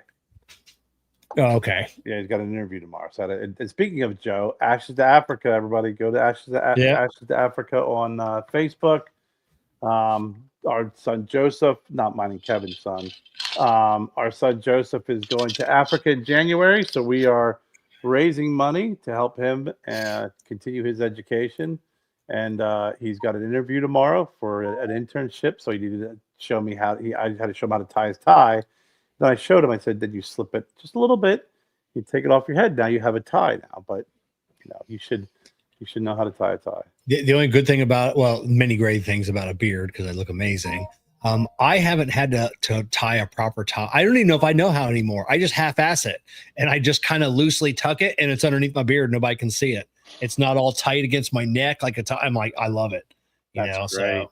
Yeah, 12 years of Catholic school, and actually I could say not 12 years. I think the first 6 years, not the first 4 years of Catholic school were always just the clip-ons. It was easier, like when you're first, second, third, fourth. Then when you get into the middle school years, that's when you got to learn how to tie a tie. So I've known how to tie a tie since I was young, and I used to know how to tie a lot. The Trinity knot was always my favorite, and I used to, when I would have to wear a tie. I'd always try different knots and everything else. And when I did private security, we had to wear clip-ons. We weren't allowed to wear real ties. Yeah, you don't want to grab onto it. You wanted to come off. Yeah, you want it to come off. Yeah, real quick if things went down. Mm-hmm. But yeah, it's cops too that have this. It's always going to be a clip-on. Yep, has to be. But has young Joe? Because my kids never had that moment. My kids never drank before they were 21. They never did drugs. My son smokes a little marijuana now, but that's about it. I don't think my daughter's ever. She doesn't even drink to excess now. She has a glass of wine every now and then. Mm-hmm. But my kids never really almost died growing up. They led a pretty not sheltered life, but I was very protective because I didn't want them to almost die like we did.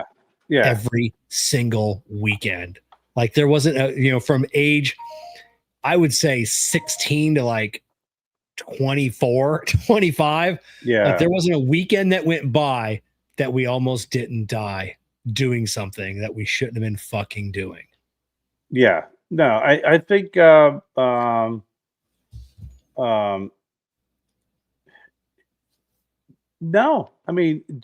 Outside of Joe having cancer, Yeah. That wasn't his doing. No. I'm saying, outside of that, I think that also kind of matures him as well. But no, at least not that we know of. I can tell you, my dad probably knows maybe about God, he knows it all now because he's gone. But when he was alive, he only knew a certain percentage of of some of the stupid shit that I did. But from what I know, no. Do you think he knows? Is that I'm not. I never thought about that before. Obviously, you're a believer. Do you think he knows? Like, is that something you learn? Do you when you go to heaven? Do you just like I think he learns about everything you ever did? I think I think that there are some things like that we assume, and I think a lot of those things it's like, oh, Dad's looking down on me. Oh, and now he knows all my freaking shit. Now I can't jerk off and all that kind of shit. It's like, I think those are things that we tell ourselves because we kind of have our human belief of what heaven is like. But in the reality of it is we don't know. Yeah. We don't know. What we do know, at least what I believe and what we were told is that that when you die, here's been the debate, right? Is when you die, do you go to heaven? Or do you wait for the second coming because they always said that he will come to raise the dead and he'll lift you up and take you to heaven. So there's always that argument is if you die, are you kind of in this slumber until it's time for you to be called up to heaven when Jesus comes a second time? And then there's other folks that believe when you die, you're in heaven, right? You go right to heaven. And there's a few references here in the Bible. Of course, I'm not like Brad, who's has the background Yeah. of biblical text, but when Jesus was hanging on the cross and he was in between two thieves, the one thief was bad mouthing him. The other thief said, "Hey, he did nothing wrong. We belong here. This guy's done nothing. We belong here." And he said to Jesus, "Remember me when when you go back to your father." And Jesus said to him, "Today you'll be in paradise with me." And that tells you that, when you die, you're going to go to heaven. What happens when you're up there? We don't know. We don't know. We don't know if freaking it's like, we're all going to be around our loved ones. We're going to be at our great freaking party, hanging out, drinking. Everyone's going to be looking down, going, "Look at Kerry, that jackass. Oh, yeah, now I know what you did when you were 12 that time." And, we don't know that. I think all that stuff is just kind of said anecdotally and kind of assumed, but, I think that when you pass on, they always the reading, they talk about the faith, hope, and love, and the one thing that always endures or remains is love.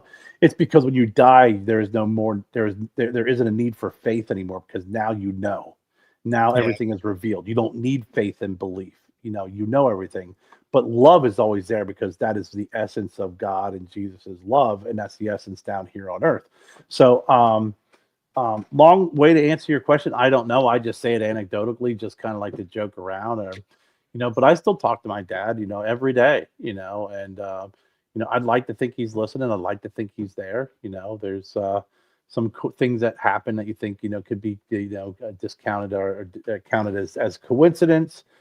Some can be signs. I do believe that. I don't believe in coincidences. I don't.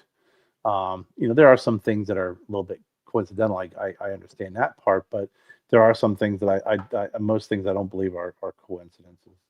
Yeah, it's not as much anymore, but I still talk to Brad every now and then. I'll ask him a question. So you're teetering on belief then, Kevin, what you're telling me? No, just I think it's more for myself. It's like sometimes it's a way to remember him, because sometimes I get afraid I'll forget him. I've had this talk with his sister. It's like he had such a powerful impact in my life. It's like I'm afraid 10 years from now I'll go a week, and then it'll be a month, and then it'll be a year, and I'll be like I'll have not talked to him or not thought about him once, and it seems like it's such a dishonor to everything that he's done for me. So I'll just ask him a random question, and it kind of just then it just a couple memories come back and makes me feel better. No, I think a lot of that is our own security blanket, right? It's like it's a remembrance. It totally is. I mean, I talked to my dad every freaking morning and did prayers with him for the last, I don't know how many freaking years, So, I mean, he's been gone 6 months today. I think it was today or yesterday. I can't remember, but I still wake up in the morning and think I got to call Dad. Yeah. So I think it's different when someone's impacted your life like Brad, because maybe other people have been in your life and have come and gone, and you don't remember them, or you don't think about them often. When someone like Brad comes into your life and is a good friend and has impacted you greatly, and then they're taken from us young and unfairly, I think it's a natural human reaction to think like, oh, I don't want to forget that person, because you've had other people in your life that you've probably forgotten about, or that you were friends with. You're like, oh shit, I didn't think about that guy in about fucking 10 years, man. I'd mentioned my buddy Marco, one of my closest friends. I haven't thought about him in 6 months, and like I said, right. But I think that yeah. fear or that concern, because that's what you're used to, creeps up on you and allows you to keep that dialogue open with Brad. But at the end of the day, you're not going to forget him. It's just not. Yeah. It's just more the concern and the fear that you are, But I mean, and I'm lucky enough to have videos of him. That's what I like. It's like I can always I can always pop a video on and have that conversation with them. Yeah, no, it is. It's always pretty cool. I mean, you know, I the sad part about my brother is that we have some pictures of with each other when we were younger and even when I was in college, but not much afterwards. But you know, it's still the memories are there. My dad is, you know, there's a bunch of pictures, and even he's been on the show a few times too. He's been on show live, and it's always fun to go back and take a look and kind of chuckle. And even now, I know every morning I'll read, you know, from the books. These were my dad's prayer books that he would read to me in the morning. It's pretty interesting as I go through these books, and this is what's fucked. Sorry, that was fucked up, but um, this is a book of daily devotions or prayers for the year, right? This is for the year of 2025, right? And I'll Yeah. go through here and I'll go to a fucking page and he's got writing in it. There's writings in it. So he went through this book at the beginning of the year, and he's got two of them. He goes through these books and he freaking put special notes on special days, you know, and it's like, you know, I love the fact that my dad put his name on this, like someone's gonna steal it. You know, That's a big ass sticker too. that's like, hi, my name is Anthony Horny, and it's like on his prayer book that's in his house. You know, like someone's gonna never. You know, it's like they're Never. Yeah. In case someone steals it and pawns it, he'll be able to go find it. Gonna get robbed, and it's like, what did you do? I don't know, man. That's my prayer book. You know, but even like little stupid things, like on my birthday, like he put a. You can't see, it's really bright now. I'm sorry, but on my birthday, like he put a K. You know, on my nephew's birthday or my sister's birthday, like he marked something on there, and he went through the year. And then one day I was in there looking. I think it was like 2 weeks ago. Like I opened it to say the prayer. I'm like, barbecue? Like, so you mean to tell me, Dad, that at the beginning of the year, you start marking, I'm gonna have a barbecue on October 8th? Like, where's this come from? So it still gives me laughs. I think after the year, it'll be sad because those are kind of, I think, the last remaining like notes from him. And I don't like reading ahead and looking ahead to see if there's any more notes. I'll wait for freaking to hit me day to day. But you know, Brad was a big influence and a big impact. He was a big personality, and he was a great dude. So you know, I think I do believe that you know that when you are in heaven, I do believe there is a level of connection with us here on earth. Whether it means they're looking out for us or not, I do not know. I do believe in divine intervention because we've seen it happen. You know, I don't think that's, you know, our, you know, loved ones coming down and moving us out of the way of a freaking exploding freaking propane tank to make sure we don't get decapitated. But I do believe in divine intervention. Yeah. Yeah. You know, it's too many incidences and too many things that just occur where it's like, well, that shouldn't have happened, and then someone's going to try and explain it to you logically, and you're like, "Fuck, dude!" I've been there. Yeah, I've been there. You know, how did that not happen? How did I not, you know, get injured? You know, and it's always way back in the corner of my brain that I don't like to admit that's there. You know, tucked behind a door that's locked is a divine intervention. Why is that? Let me ask that question in our last 15 minutes. I got to understand, because when I've heard, we've been friends for years. We've done the show for a couple of years together, and we've done lots of shows prior to that together. We've done shows with Brad. We've done shows and talked about faith, everything like that. And you are really, you come across as someone who believes but doesn't want to believe. You almost spend your energy fighting to believe. That's the way it comes across sometimes.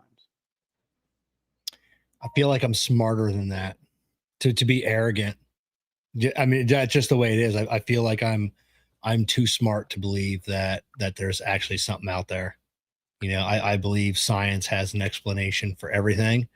And I feel like if I believe, I am somehow dumbing myself down. And that's just that's just me. You know, I'm sorry if anybody takes offense to that, but that's just a personal belief of mine. It's like, I'm a pretty smart guy. I can figure this out. Science has got this for me. You know, we can figure out what this is, you know. So yeah, it just you would rather so you're telling me that you believe that there is a you're going to hinge your bets on that there is an explanation, even though that you don't know what it is, but there is a scientific explanation versus faith. yeah. Because faith means you have to. Don't you it think just faith means you're not in control.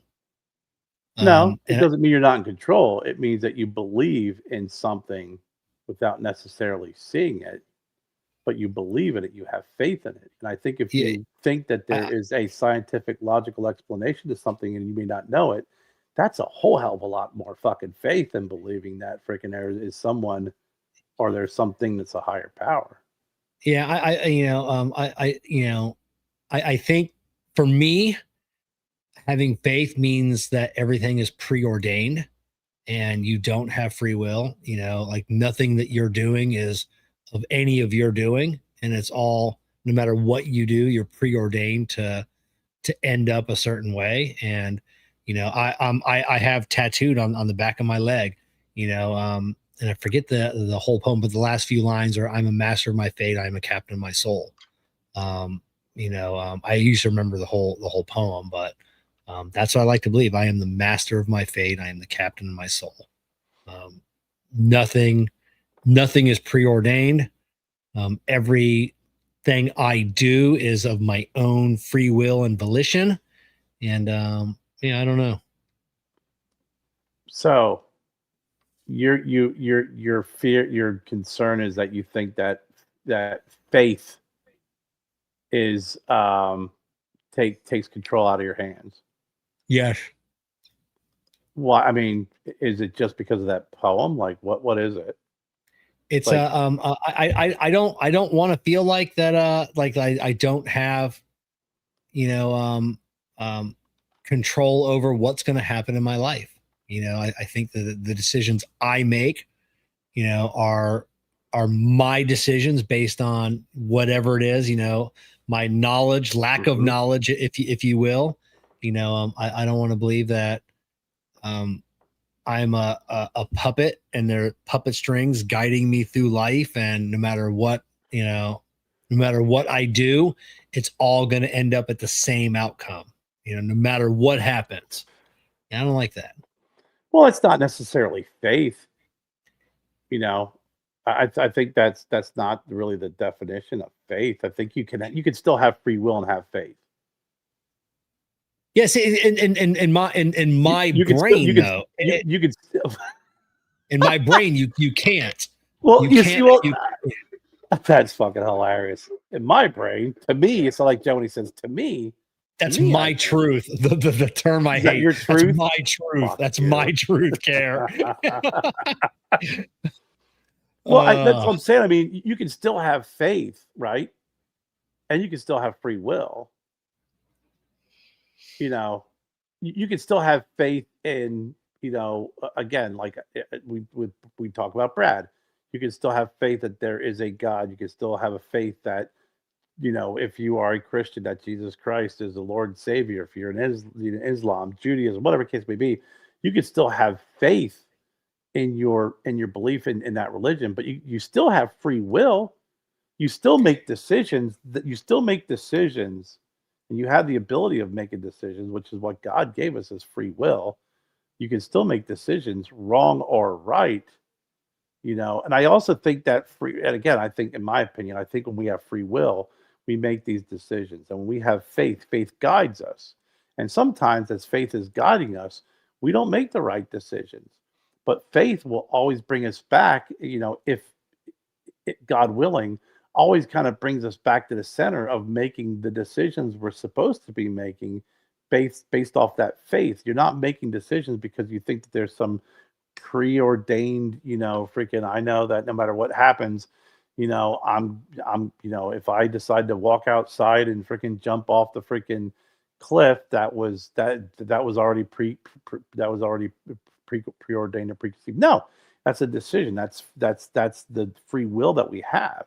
But the faith is what guides us in order to make our decisions. And we make bad decisions, and then if we are still maintain that faith, it can guide us back to the right path. We're never too far off the path. Yeah, I don't know. I guess for me, it's just from my reading, my understand from what I've experienced. I said, it's if you believe in a higher power, then then you really don't have free will. It's like when God said, "I knew you before," so it's to me, it's like I've already determined your life. Like I know where you're going to end up. I know the day you're going to be born, and I know what's going to happen the day you die, and I control everything in between. Well, he's not controlling them. Just because God knows what your path is and what it's going to be, doesn't mean that you don't have free will to make those decisions, and it doesn't mean that he's guided you along the way. But that's what I think, though. Your truth. It's my truth. You got to tap your chest when you say that. That's my truth. My truth. This is my truth. No, I mean, I respect that. I just wanted to dig a little bit deeper, because you seem like you're always on that cusp, and it seems like you seem like you can't get out of your own way to take that leap of faith. Like you are always standing in your way, going, "No, Kev, you're too smart for this. You're too smart for this." And then there's part of you going, "Well, I know I'm fucking smart, but I know that I have faith, and I know that there is a higher power. But you keep telling me that it's all scientific." So, and you're bullying yourself into believing that there is a scientific explanation to things, and sometimes there just isn't. Yeah, I know, and I've been to church 1,000 times in my life, and you always hear people say, I give my life to you, to God, and for me, I guess it's. I don't want to get, to believe means you got to give up a little part of yourself. And I don't want to give that up. It's all, maybe I'm just selfish. Maybe that's what it is. It's like, I don't want to give anything up. Every decision I make, I want to believe that it's my decision. I don't think that you're selfish, because I've known you for a long time. You're not a selfish person. I think when you're talking about this particular area, like you said, I don't like to get drunk because I like to be in control. I like this because I like to be in control. Jessica says I'm the sucker of fun because I need to know. I need to be in control. Yeah. I think that natural, part of you is kind of what conflicts with the kind, generous, thoughtful, and non-selfish person that is you. Because there's that logical side of you, and if those two things can coexist, then one can have free will and make their own decisions with free will and have faith at the same time. If logical, controlling Kevin can still exist with very generous and kind and thoughtful and selfless Kevin. That makes sense. When you're selfless, do you do it because it's for you, or do you do it because it's the right thing to do, or because it's for someone else? Oh, it's always because it's the right thing to do. Well, if those two, but you're a control freak, and you need to be in control, and you like being the center of attention at times, right? Yeah. Okay, if those two things can coexist, then your free will and faith can coexist. Well, that doesn't make any sense at all. Or am I making too much sense? Yeah. Or hear me out. Here's my truth, Kevin. My truth is, I think I struck a nerve. And I think that I may have made too much fucking sense. And you can't scientifically get your way out of this one. So we're going to switch the conversation to UFOs. Yeah, that's it. Let's switch the conversation briefly for the last few minutes of the show. The 100% possible tariff on Nicaragua. Dude. Man, that 20% or whatever it is now, has already taken its toll on cigars. 100%. Now, Risty did make a good point. Risty with JSK Cigars, he did make a good point earlier today. if 100% tariff means, that, we can somehow enact some change in the Nicaraguan government, because they do a lot of, there's a lot of, basically slave labor, human trafficking, drugs, everything coming out there. And he did say, he has toured factories, and the tobacco industry is highly regulated. I know the deep secrets of the cigar industry. Right. Yeah. Some I can never share, but there are no bad secrets. Like there's, inner, this person really doesn't like this person, or they manipulate tobacco in this way. That's why it gives it unique taste or whatever. But there's never anything, like when it comes to like the workers, and how they're treated, it's never anything but good. Family of workers, children of workers, it's all, so the tobacco industry is not part of any of that. But I don't know. I can't, I never really thought about it that way. And Risty made me think. It's like, maybe that gets the government to clean up their act a little bit, as much as 100% tariff would absolutely, it would shut down some companies. Like there are companies that cannot survive. Yeah, it's gonna be interesting. It really is. I mean, and it's I mean, what they're gonna look at the percentage of first of all, they're always gonna try and find a way to freaking to get that product into the United States. But if the U.S. is the number one consumer of cigars made in Nicaragua, it doesn't matter how many cigars are shipping off to freaking Europe, and they're getting worse and worse and tightening with the regulations, tobacco regulations. It's gonna hit the country, the financial stability of the country pretty hard. If it that ripple effect of a 100% tariff means that it's going to tank some smaller companies. It's going to impact farmers because the demand is going to be reduced. Um, people are going to look elsewhere to make their cigars where maybe the tariffs aren't as high. That is going to impact the country itself. I mean, you got to take a look at what the Nicaraguan economy is. So is it going to make a big enough dent for them to go, oh well, holy shit, we've taken this big of a hit.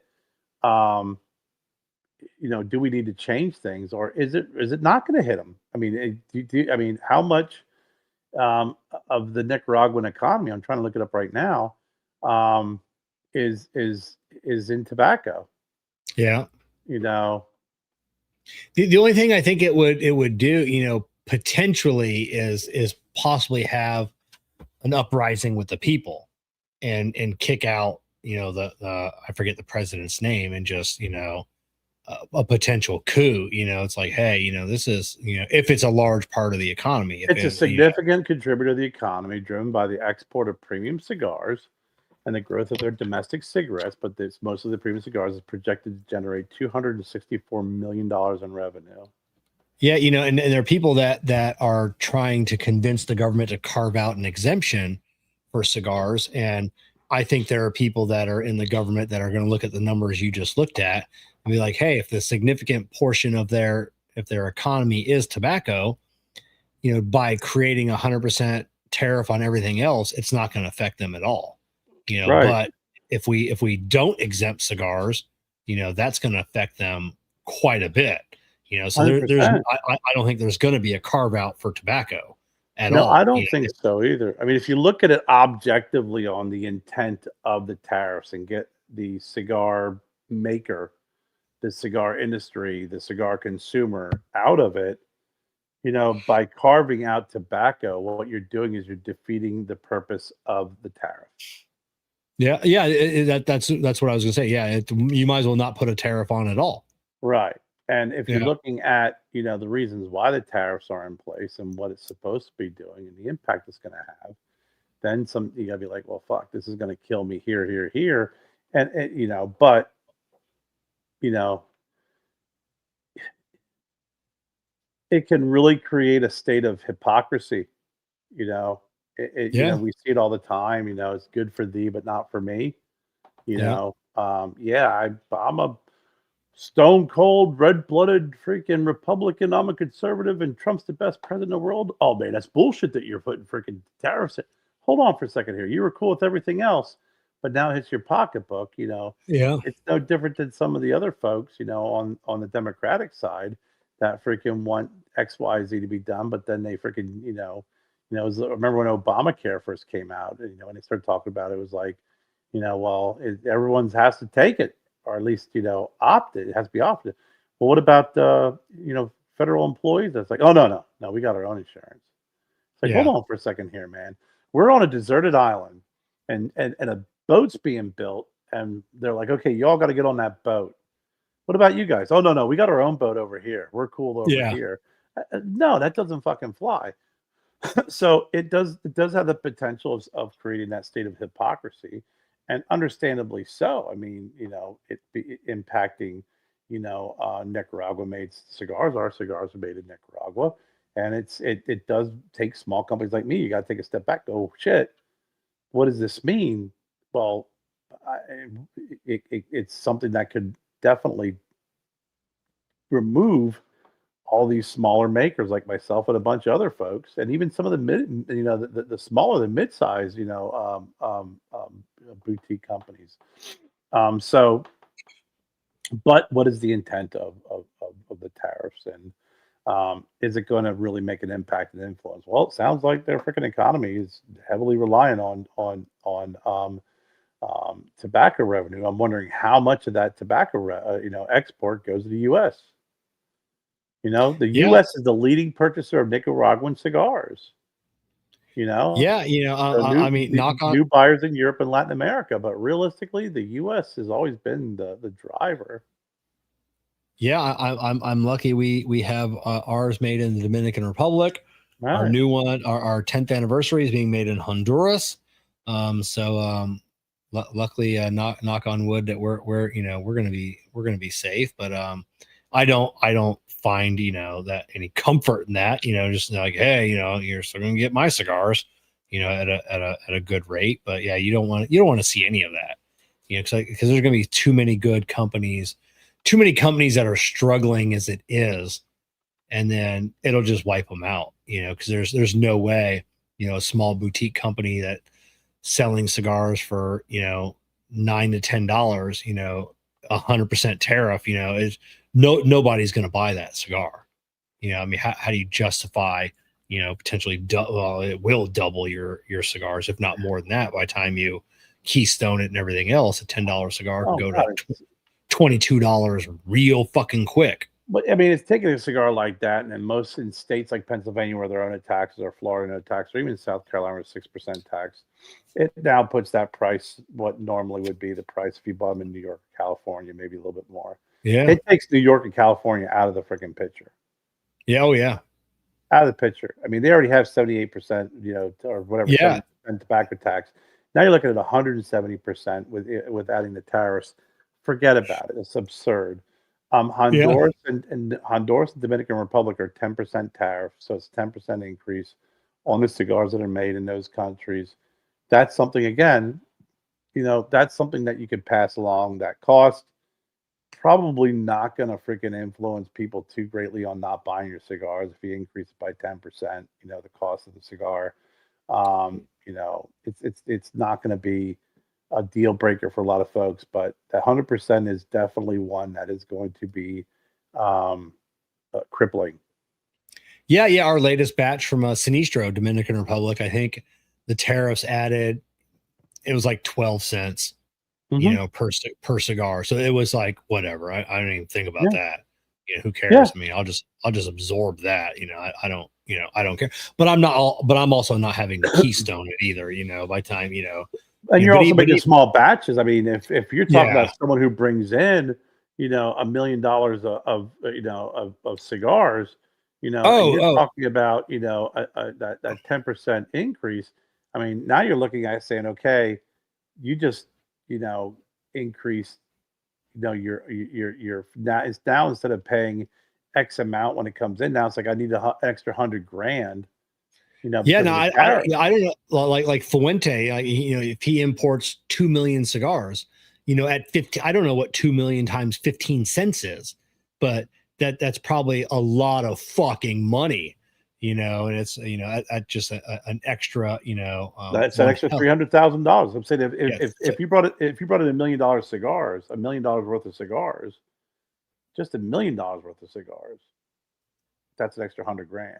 Yeah, that's that's a sizable chunk, and then so yeah, and that's like that's, you figure, at even if you pay like $5 a cigar, that's 200,000 cigars. If you bring in 200,000 cigars, I mean that's where the numbers really start to jump up, and it starts to make a difference. But it's you can't what's the reasoning and rationale behind the tariffs, that you can't just decide one, and when you decide that it's good or not, it's horrible. But it'll be interesting to see how it impacts the industry, and how it'll impact the country itself as well. Yeah, the only thing that we have hope for is Don Jr.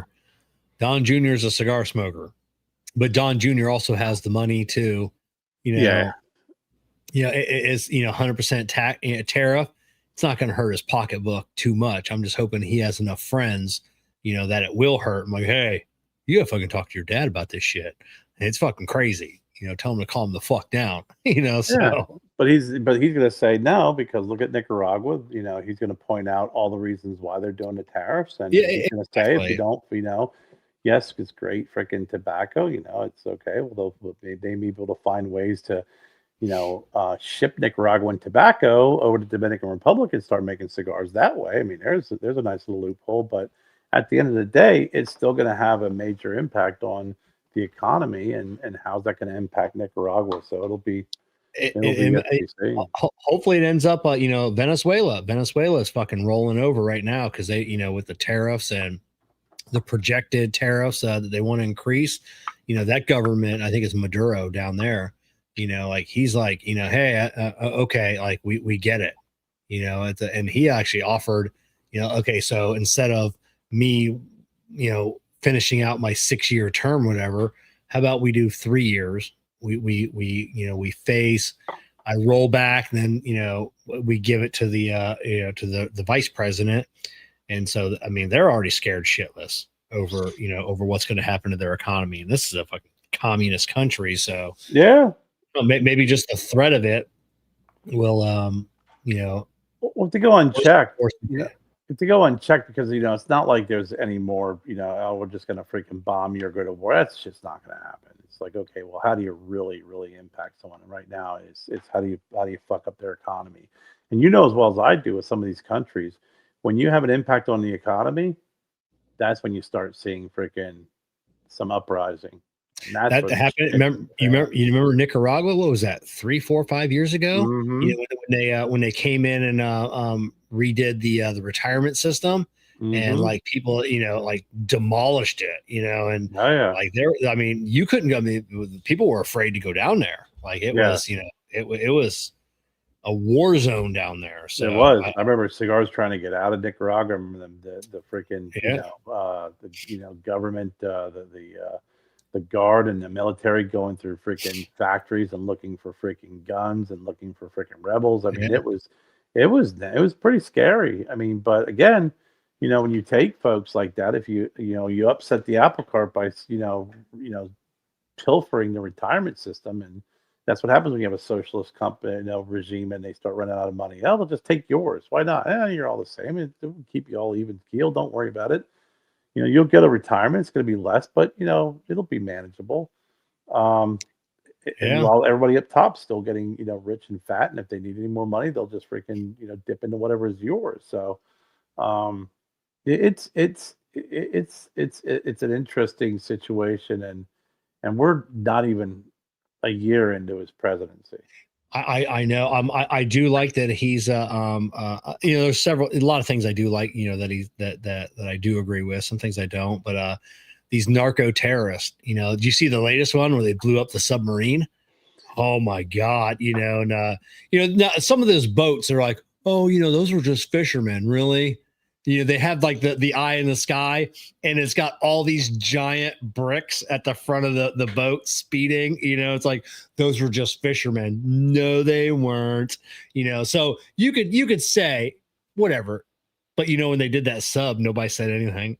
There was they were just fishermen. Oh, really? On a sub, 2 feet underwater, and just there's nothing you could say on that. Well, no, there's nothing you can say. And it's like, I've seen comments. It's like, I've seen some folks in the cigar industry that God damn, I'm like, you know what? Just if freedom of speech, right? You're free to say what you want. And I always enjoy watching and reading some of the things that I see posted. But it's like you're really going to defend a bunch of guys smuggling drugs in the U.S. You're really going to go down that pathway. It's like, we fought a ridiculous war on drugs, which was not really a war on drugs. When we've seen what happened, in the 80s, even under Reagan's nose, and some people consider him one of the best presidents. And in Clinton, didn't like him or not, he was pretty well balanced, pretty smart guy. I mean, he made some really piss poor decisions, just not personally, but the North America free trade and NAFTA was terrible. That was a freaking that decimated the U.S. But you're talking about these war on drugs, and you're like, well, what does the war on drugs look like? Well, we blow up the boats that are bringing drugs into the United States. Right there, you go. Yeah, they've been deemed terrorists because they're bringing drugs into the U.S. They're freaking killing people. It's, so what are we going to do? Well, I'll just fucking shoot a hellfire missile in there. We'll see what happens. There's your war on drugs. Guess what? It's no more of this freaking turning a blind eye to a whole bunch of coke being freaking smuggled into the U.S. because you're freaking getting some intel. So you can go down and freaking overthrow this freaking particular government official, or you're getting some information on this cartel while you're letting this cartel run their drugs through. It's a freaking selective war on drugs. You're just kind of blowing the shit out of anybody who's going to bring drugs into the U.S. by freaking, by boat or by submarine. That's it. I think at the lower end of the estimate, that we have blown up $5 billion in street value. Right. $5 billion. How many 20 bags is that? Yeah. How many 20 bags of that is that? And how much of that shit gets cut with fentanyl is going to fucking kill people? Yeah. Because now you can't, I mean, back in the day, we were watching a bunch of movies about, in the 70s and even the 80s, where it was the cocaine, the drug use and everything. It was like, and I've seen comedians are like, you know what I miss? I miss going to a party and just being able to freaking do a line of blow and not worrying I was going to fucking die. Yeah, Grabbing a freaking, taking a pill and being able to take it, not worried that I'm going to fucking die. And it's gotten to the point where it's not only a drug problem, but now it's becoming this lacing problem, or this cutting problem, which is just deadly and horrible. And something needs to be done about it, and it looks like something is being done about it. Like them or not, agree with them or not. If you take $5 billion of drugs off the streets, that's some lives that you're saving. I really do believe that, because when you see 100% that drug come in the U.S., it gets freaking distributed, it gets cut. All of the byproduct of those drugs on what happens in the freaking criminal world, prostitution, freaking, like you said, is freaking child pornography, freaking, human trafficking. Yeah. So say, all that shit is all fucking. It's all going to be interconnected and interrelated. They just had a freaking massage parlor here in the freaking in Greenville get busted. Oh, we just had same one in town like 2 days ago, 3 days ago. Got busted. Got busted, and they actually I got to look. I didn't even know it was there. Neither did we. We were driving. I was like, oh shit, that was in that strip mall. Just like, but was funny. All this time I was next door getting a sub. Yeah. I was like, oh, so I was over here getting some freaking Cuban food, and freaking they're getting a rub and tug over here. Yeah. But but she got, I guess, busted for prostitution stuff. But there are pending charges. They talked about human trafficking, so it's, we're gonna find out whether or not there's people there that Yeah. fucking are there against their will, you know, Yeah. and something as simple and as stupid as we joke around about the freaking massage part of the rub and tug. Well, if you freaking even tie that to human trafficking, it's a terrible thing. It really is. It's disgusting. But That's it. but yeah, it's, you know, those narco boats. Ooh, forget about it. That's it. Oh You know, it was and no, I was gonna say, go ahead, keep going because I want to throw something I else. was going to say, you know, all the people that didn't believe that China, you know, Trump kept saying China's behind this, China's behind this. And then was it 2-3 weeks ago we busted that ship coming from China on this Mexico with all the one chemical that to make fentanyl, like all like the drums of it, you know, like that's Yeah. all that was on the ship. And it was like, and we're like, and that got lost in the news. Like it was in there, but like, it's like, hey, he was right. Like China's supplying this shit to Mexico to make this shit to bring into the country. No, everybody said no one wants to believe it though when he says it. When it comes to him, I mean, listen, the guy yeah. freaking, you know, they don't want to believe him to the point where it's that, you know, blind stubbornness, where it's like, you know, if you don't listen, there's a plenty of politicians that I could care less about, but you know, when they're right, they're right. You know, just move on, just accept it and Yeah. move on because it's you know, I think he knows a hell of a lot more than what a lot of the media wants to let anyone believe. But yeah, I used to tell my brother, I'm like, you know, it's not always what you know, it's how you present it and how you deliver it, you know. And if you deliver it like an asshole, a lot of people won't listen to you, Yeah. you know. But I was going to say, Jessica put on our post that there's 2 comets going to be visible, I think, tonight and tomorrow. Oh, really? Yeah, yeah. I think that there's Swan and Lemon. I think one of them is actually going to, like, is passing between us and the moon or something like that. I know they're getting pretty fucking close. Yeah. Yeah. They're getting closer and closer. Yeah. But yeah, this is yeah, the best time to see it is is the west northwest sky.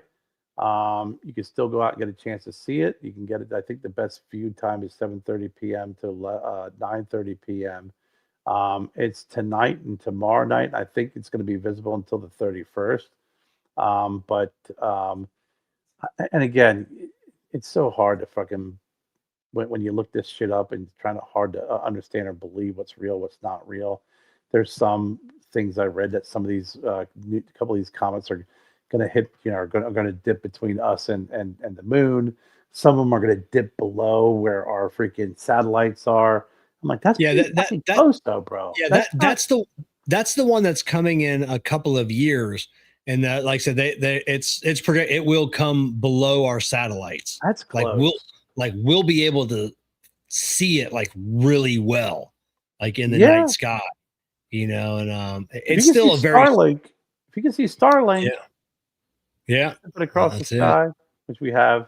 But yeah, I wanted to throw that out there. And then obviously Jennifer put in here, you know, we're doing the Ashes to Africa for Joseph. Please donate. You know, we're going to be doing some really nice giveaways to those who donate. You get tickets for how much you donate. Check it out on vsrcigarfam.com. It's on Facebook. You can just look up Ashes to Africa. You know, and send Joe to Africa. Let him have a good old time. He's going to be over there for about 4 weeks, and he's going to be doing a lot of good deeds over there. So every dollar that we raise over the amount that we're shooting for, we're donating to the Prisma Pediatric Oncology office. That's who treated Joe. Every year we do something for either with the LLS or something for that particular department over at Prisma here in Greenville. Great staff. They treated Joe well and Jennifer really well and saved his life. So We're going to do something else, obviously, but this is something where I was talking to Jennifer. I'm like, well, if we get enough donations, if we get folks that donate, we reach our goal. Every dollar over that, that's not going to go back to Joe. Let's send that over to the to the oncology center, to the kids over there, and let them do what they can do with it. Perfect. So it's a great cause for sure.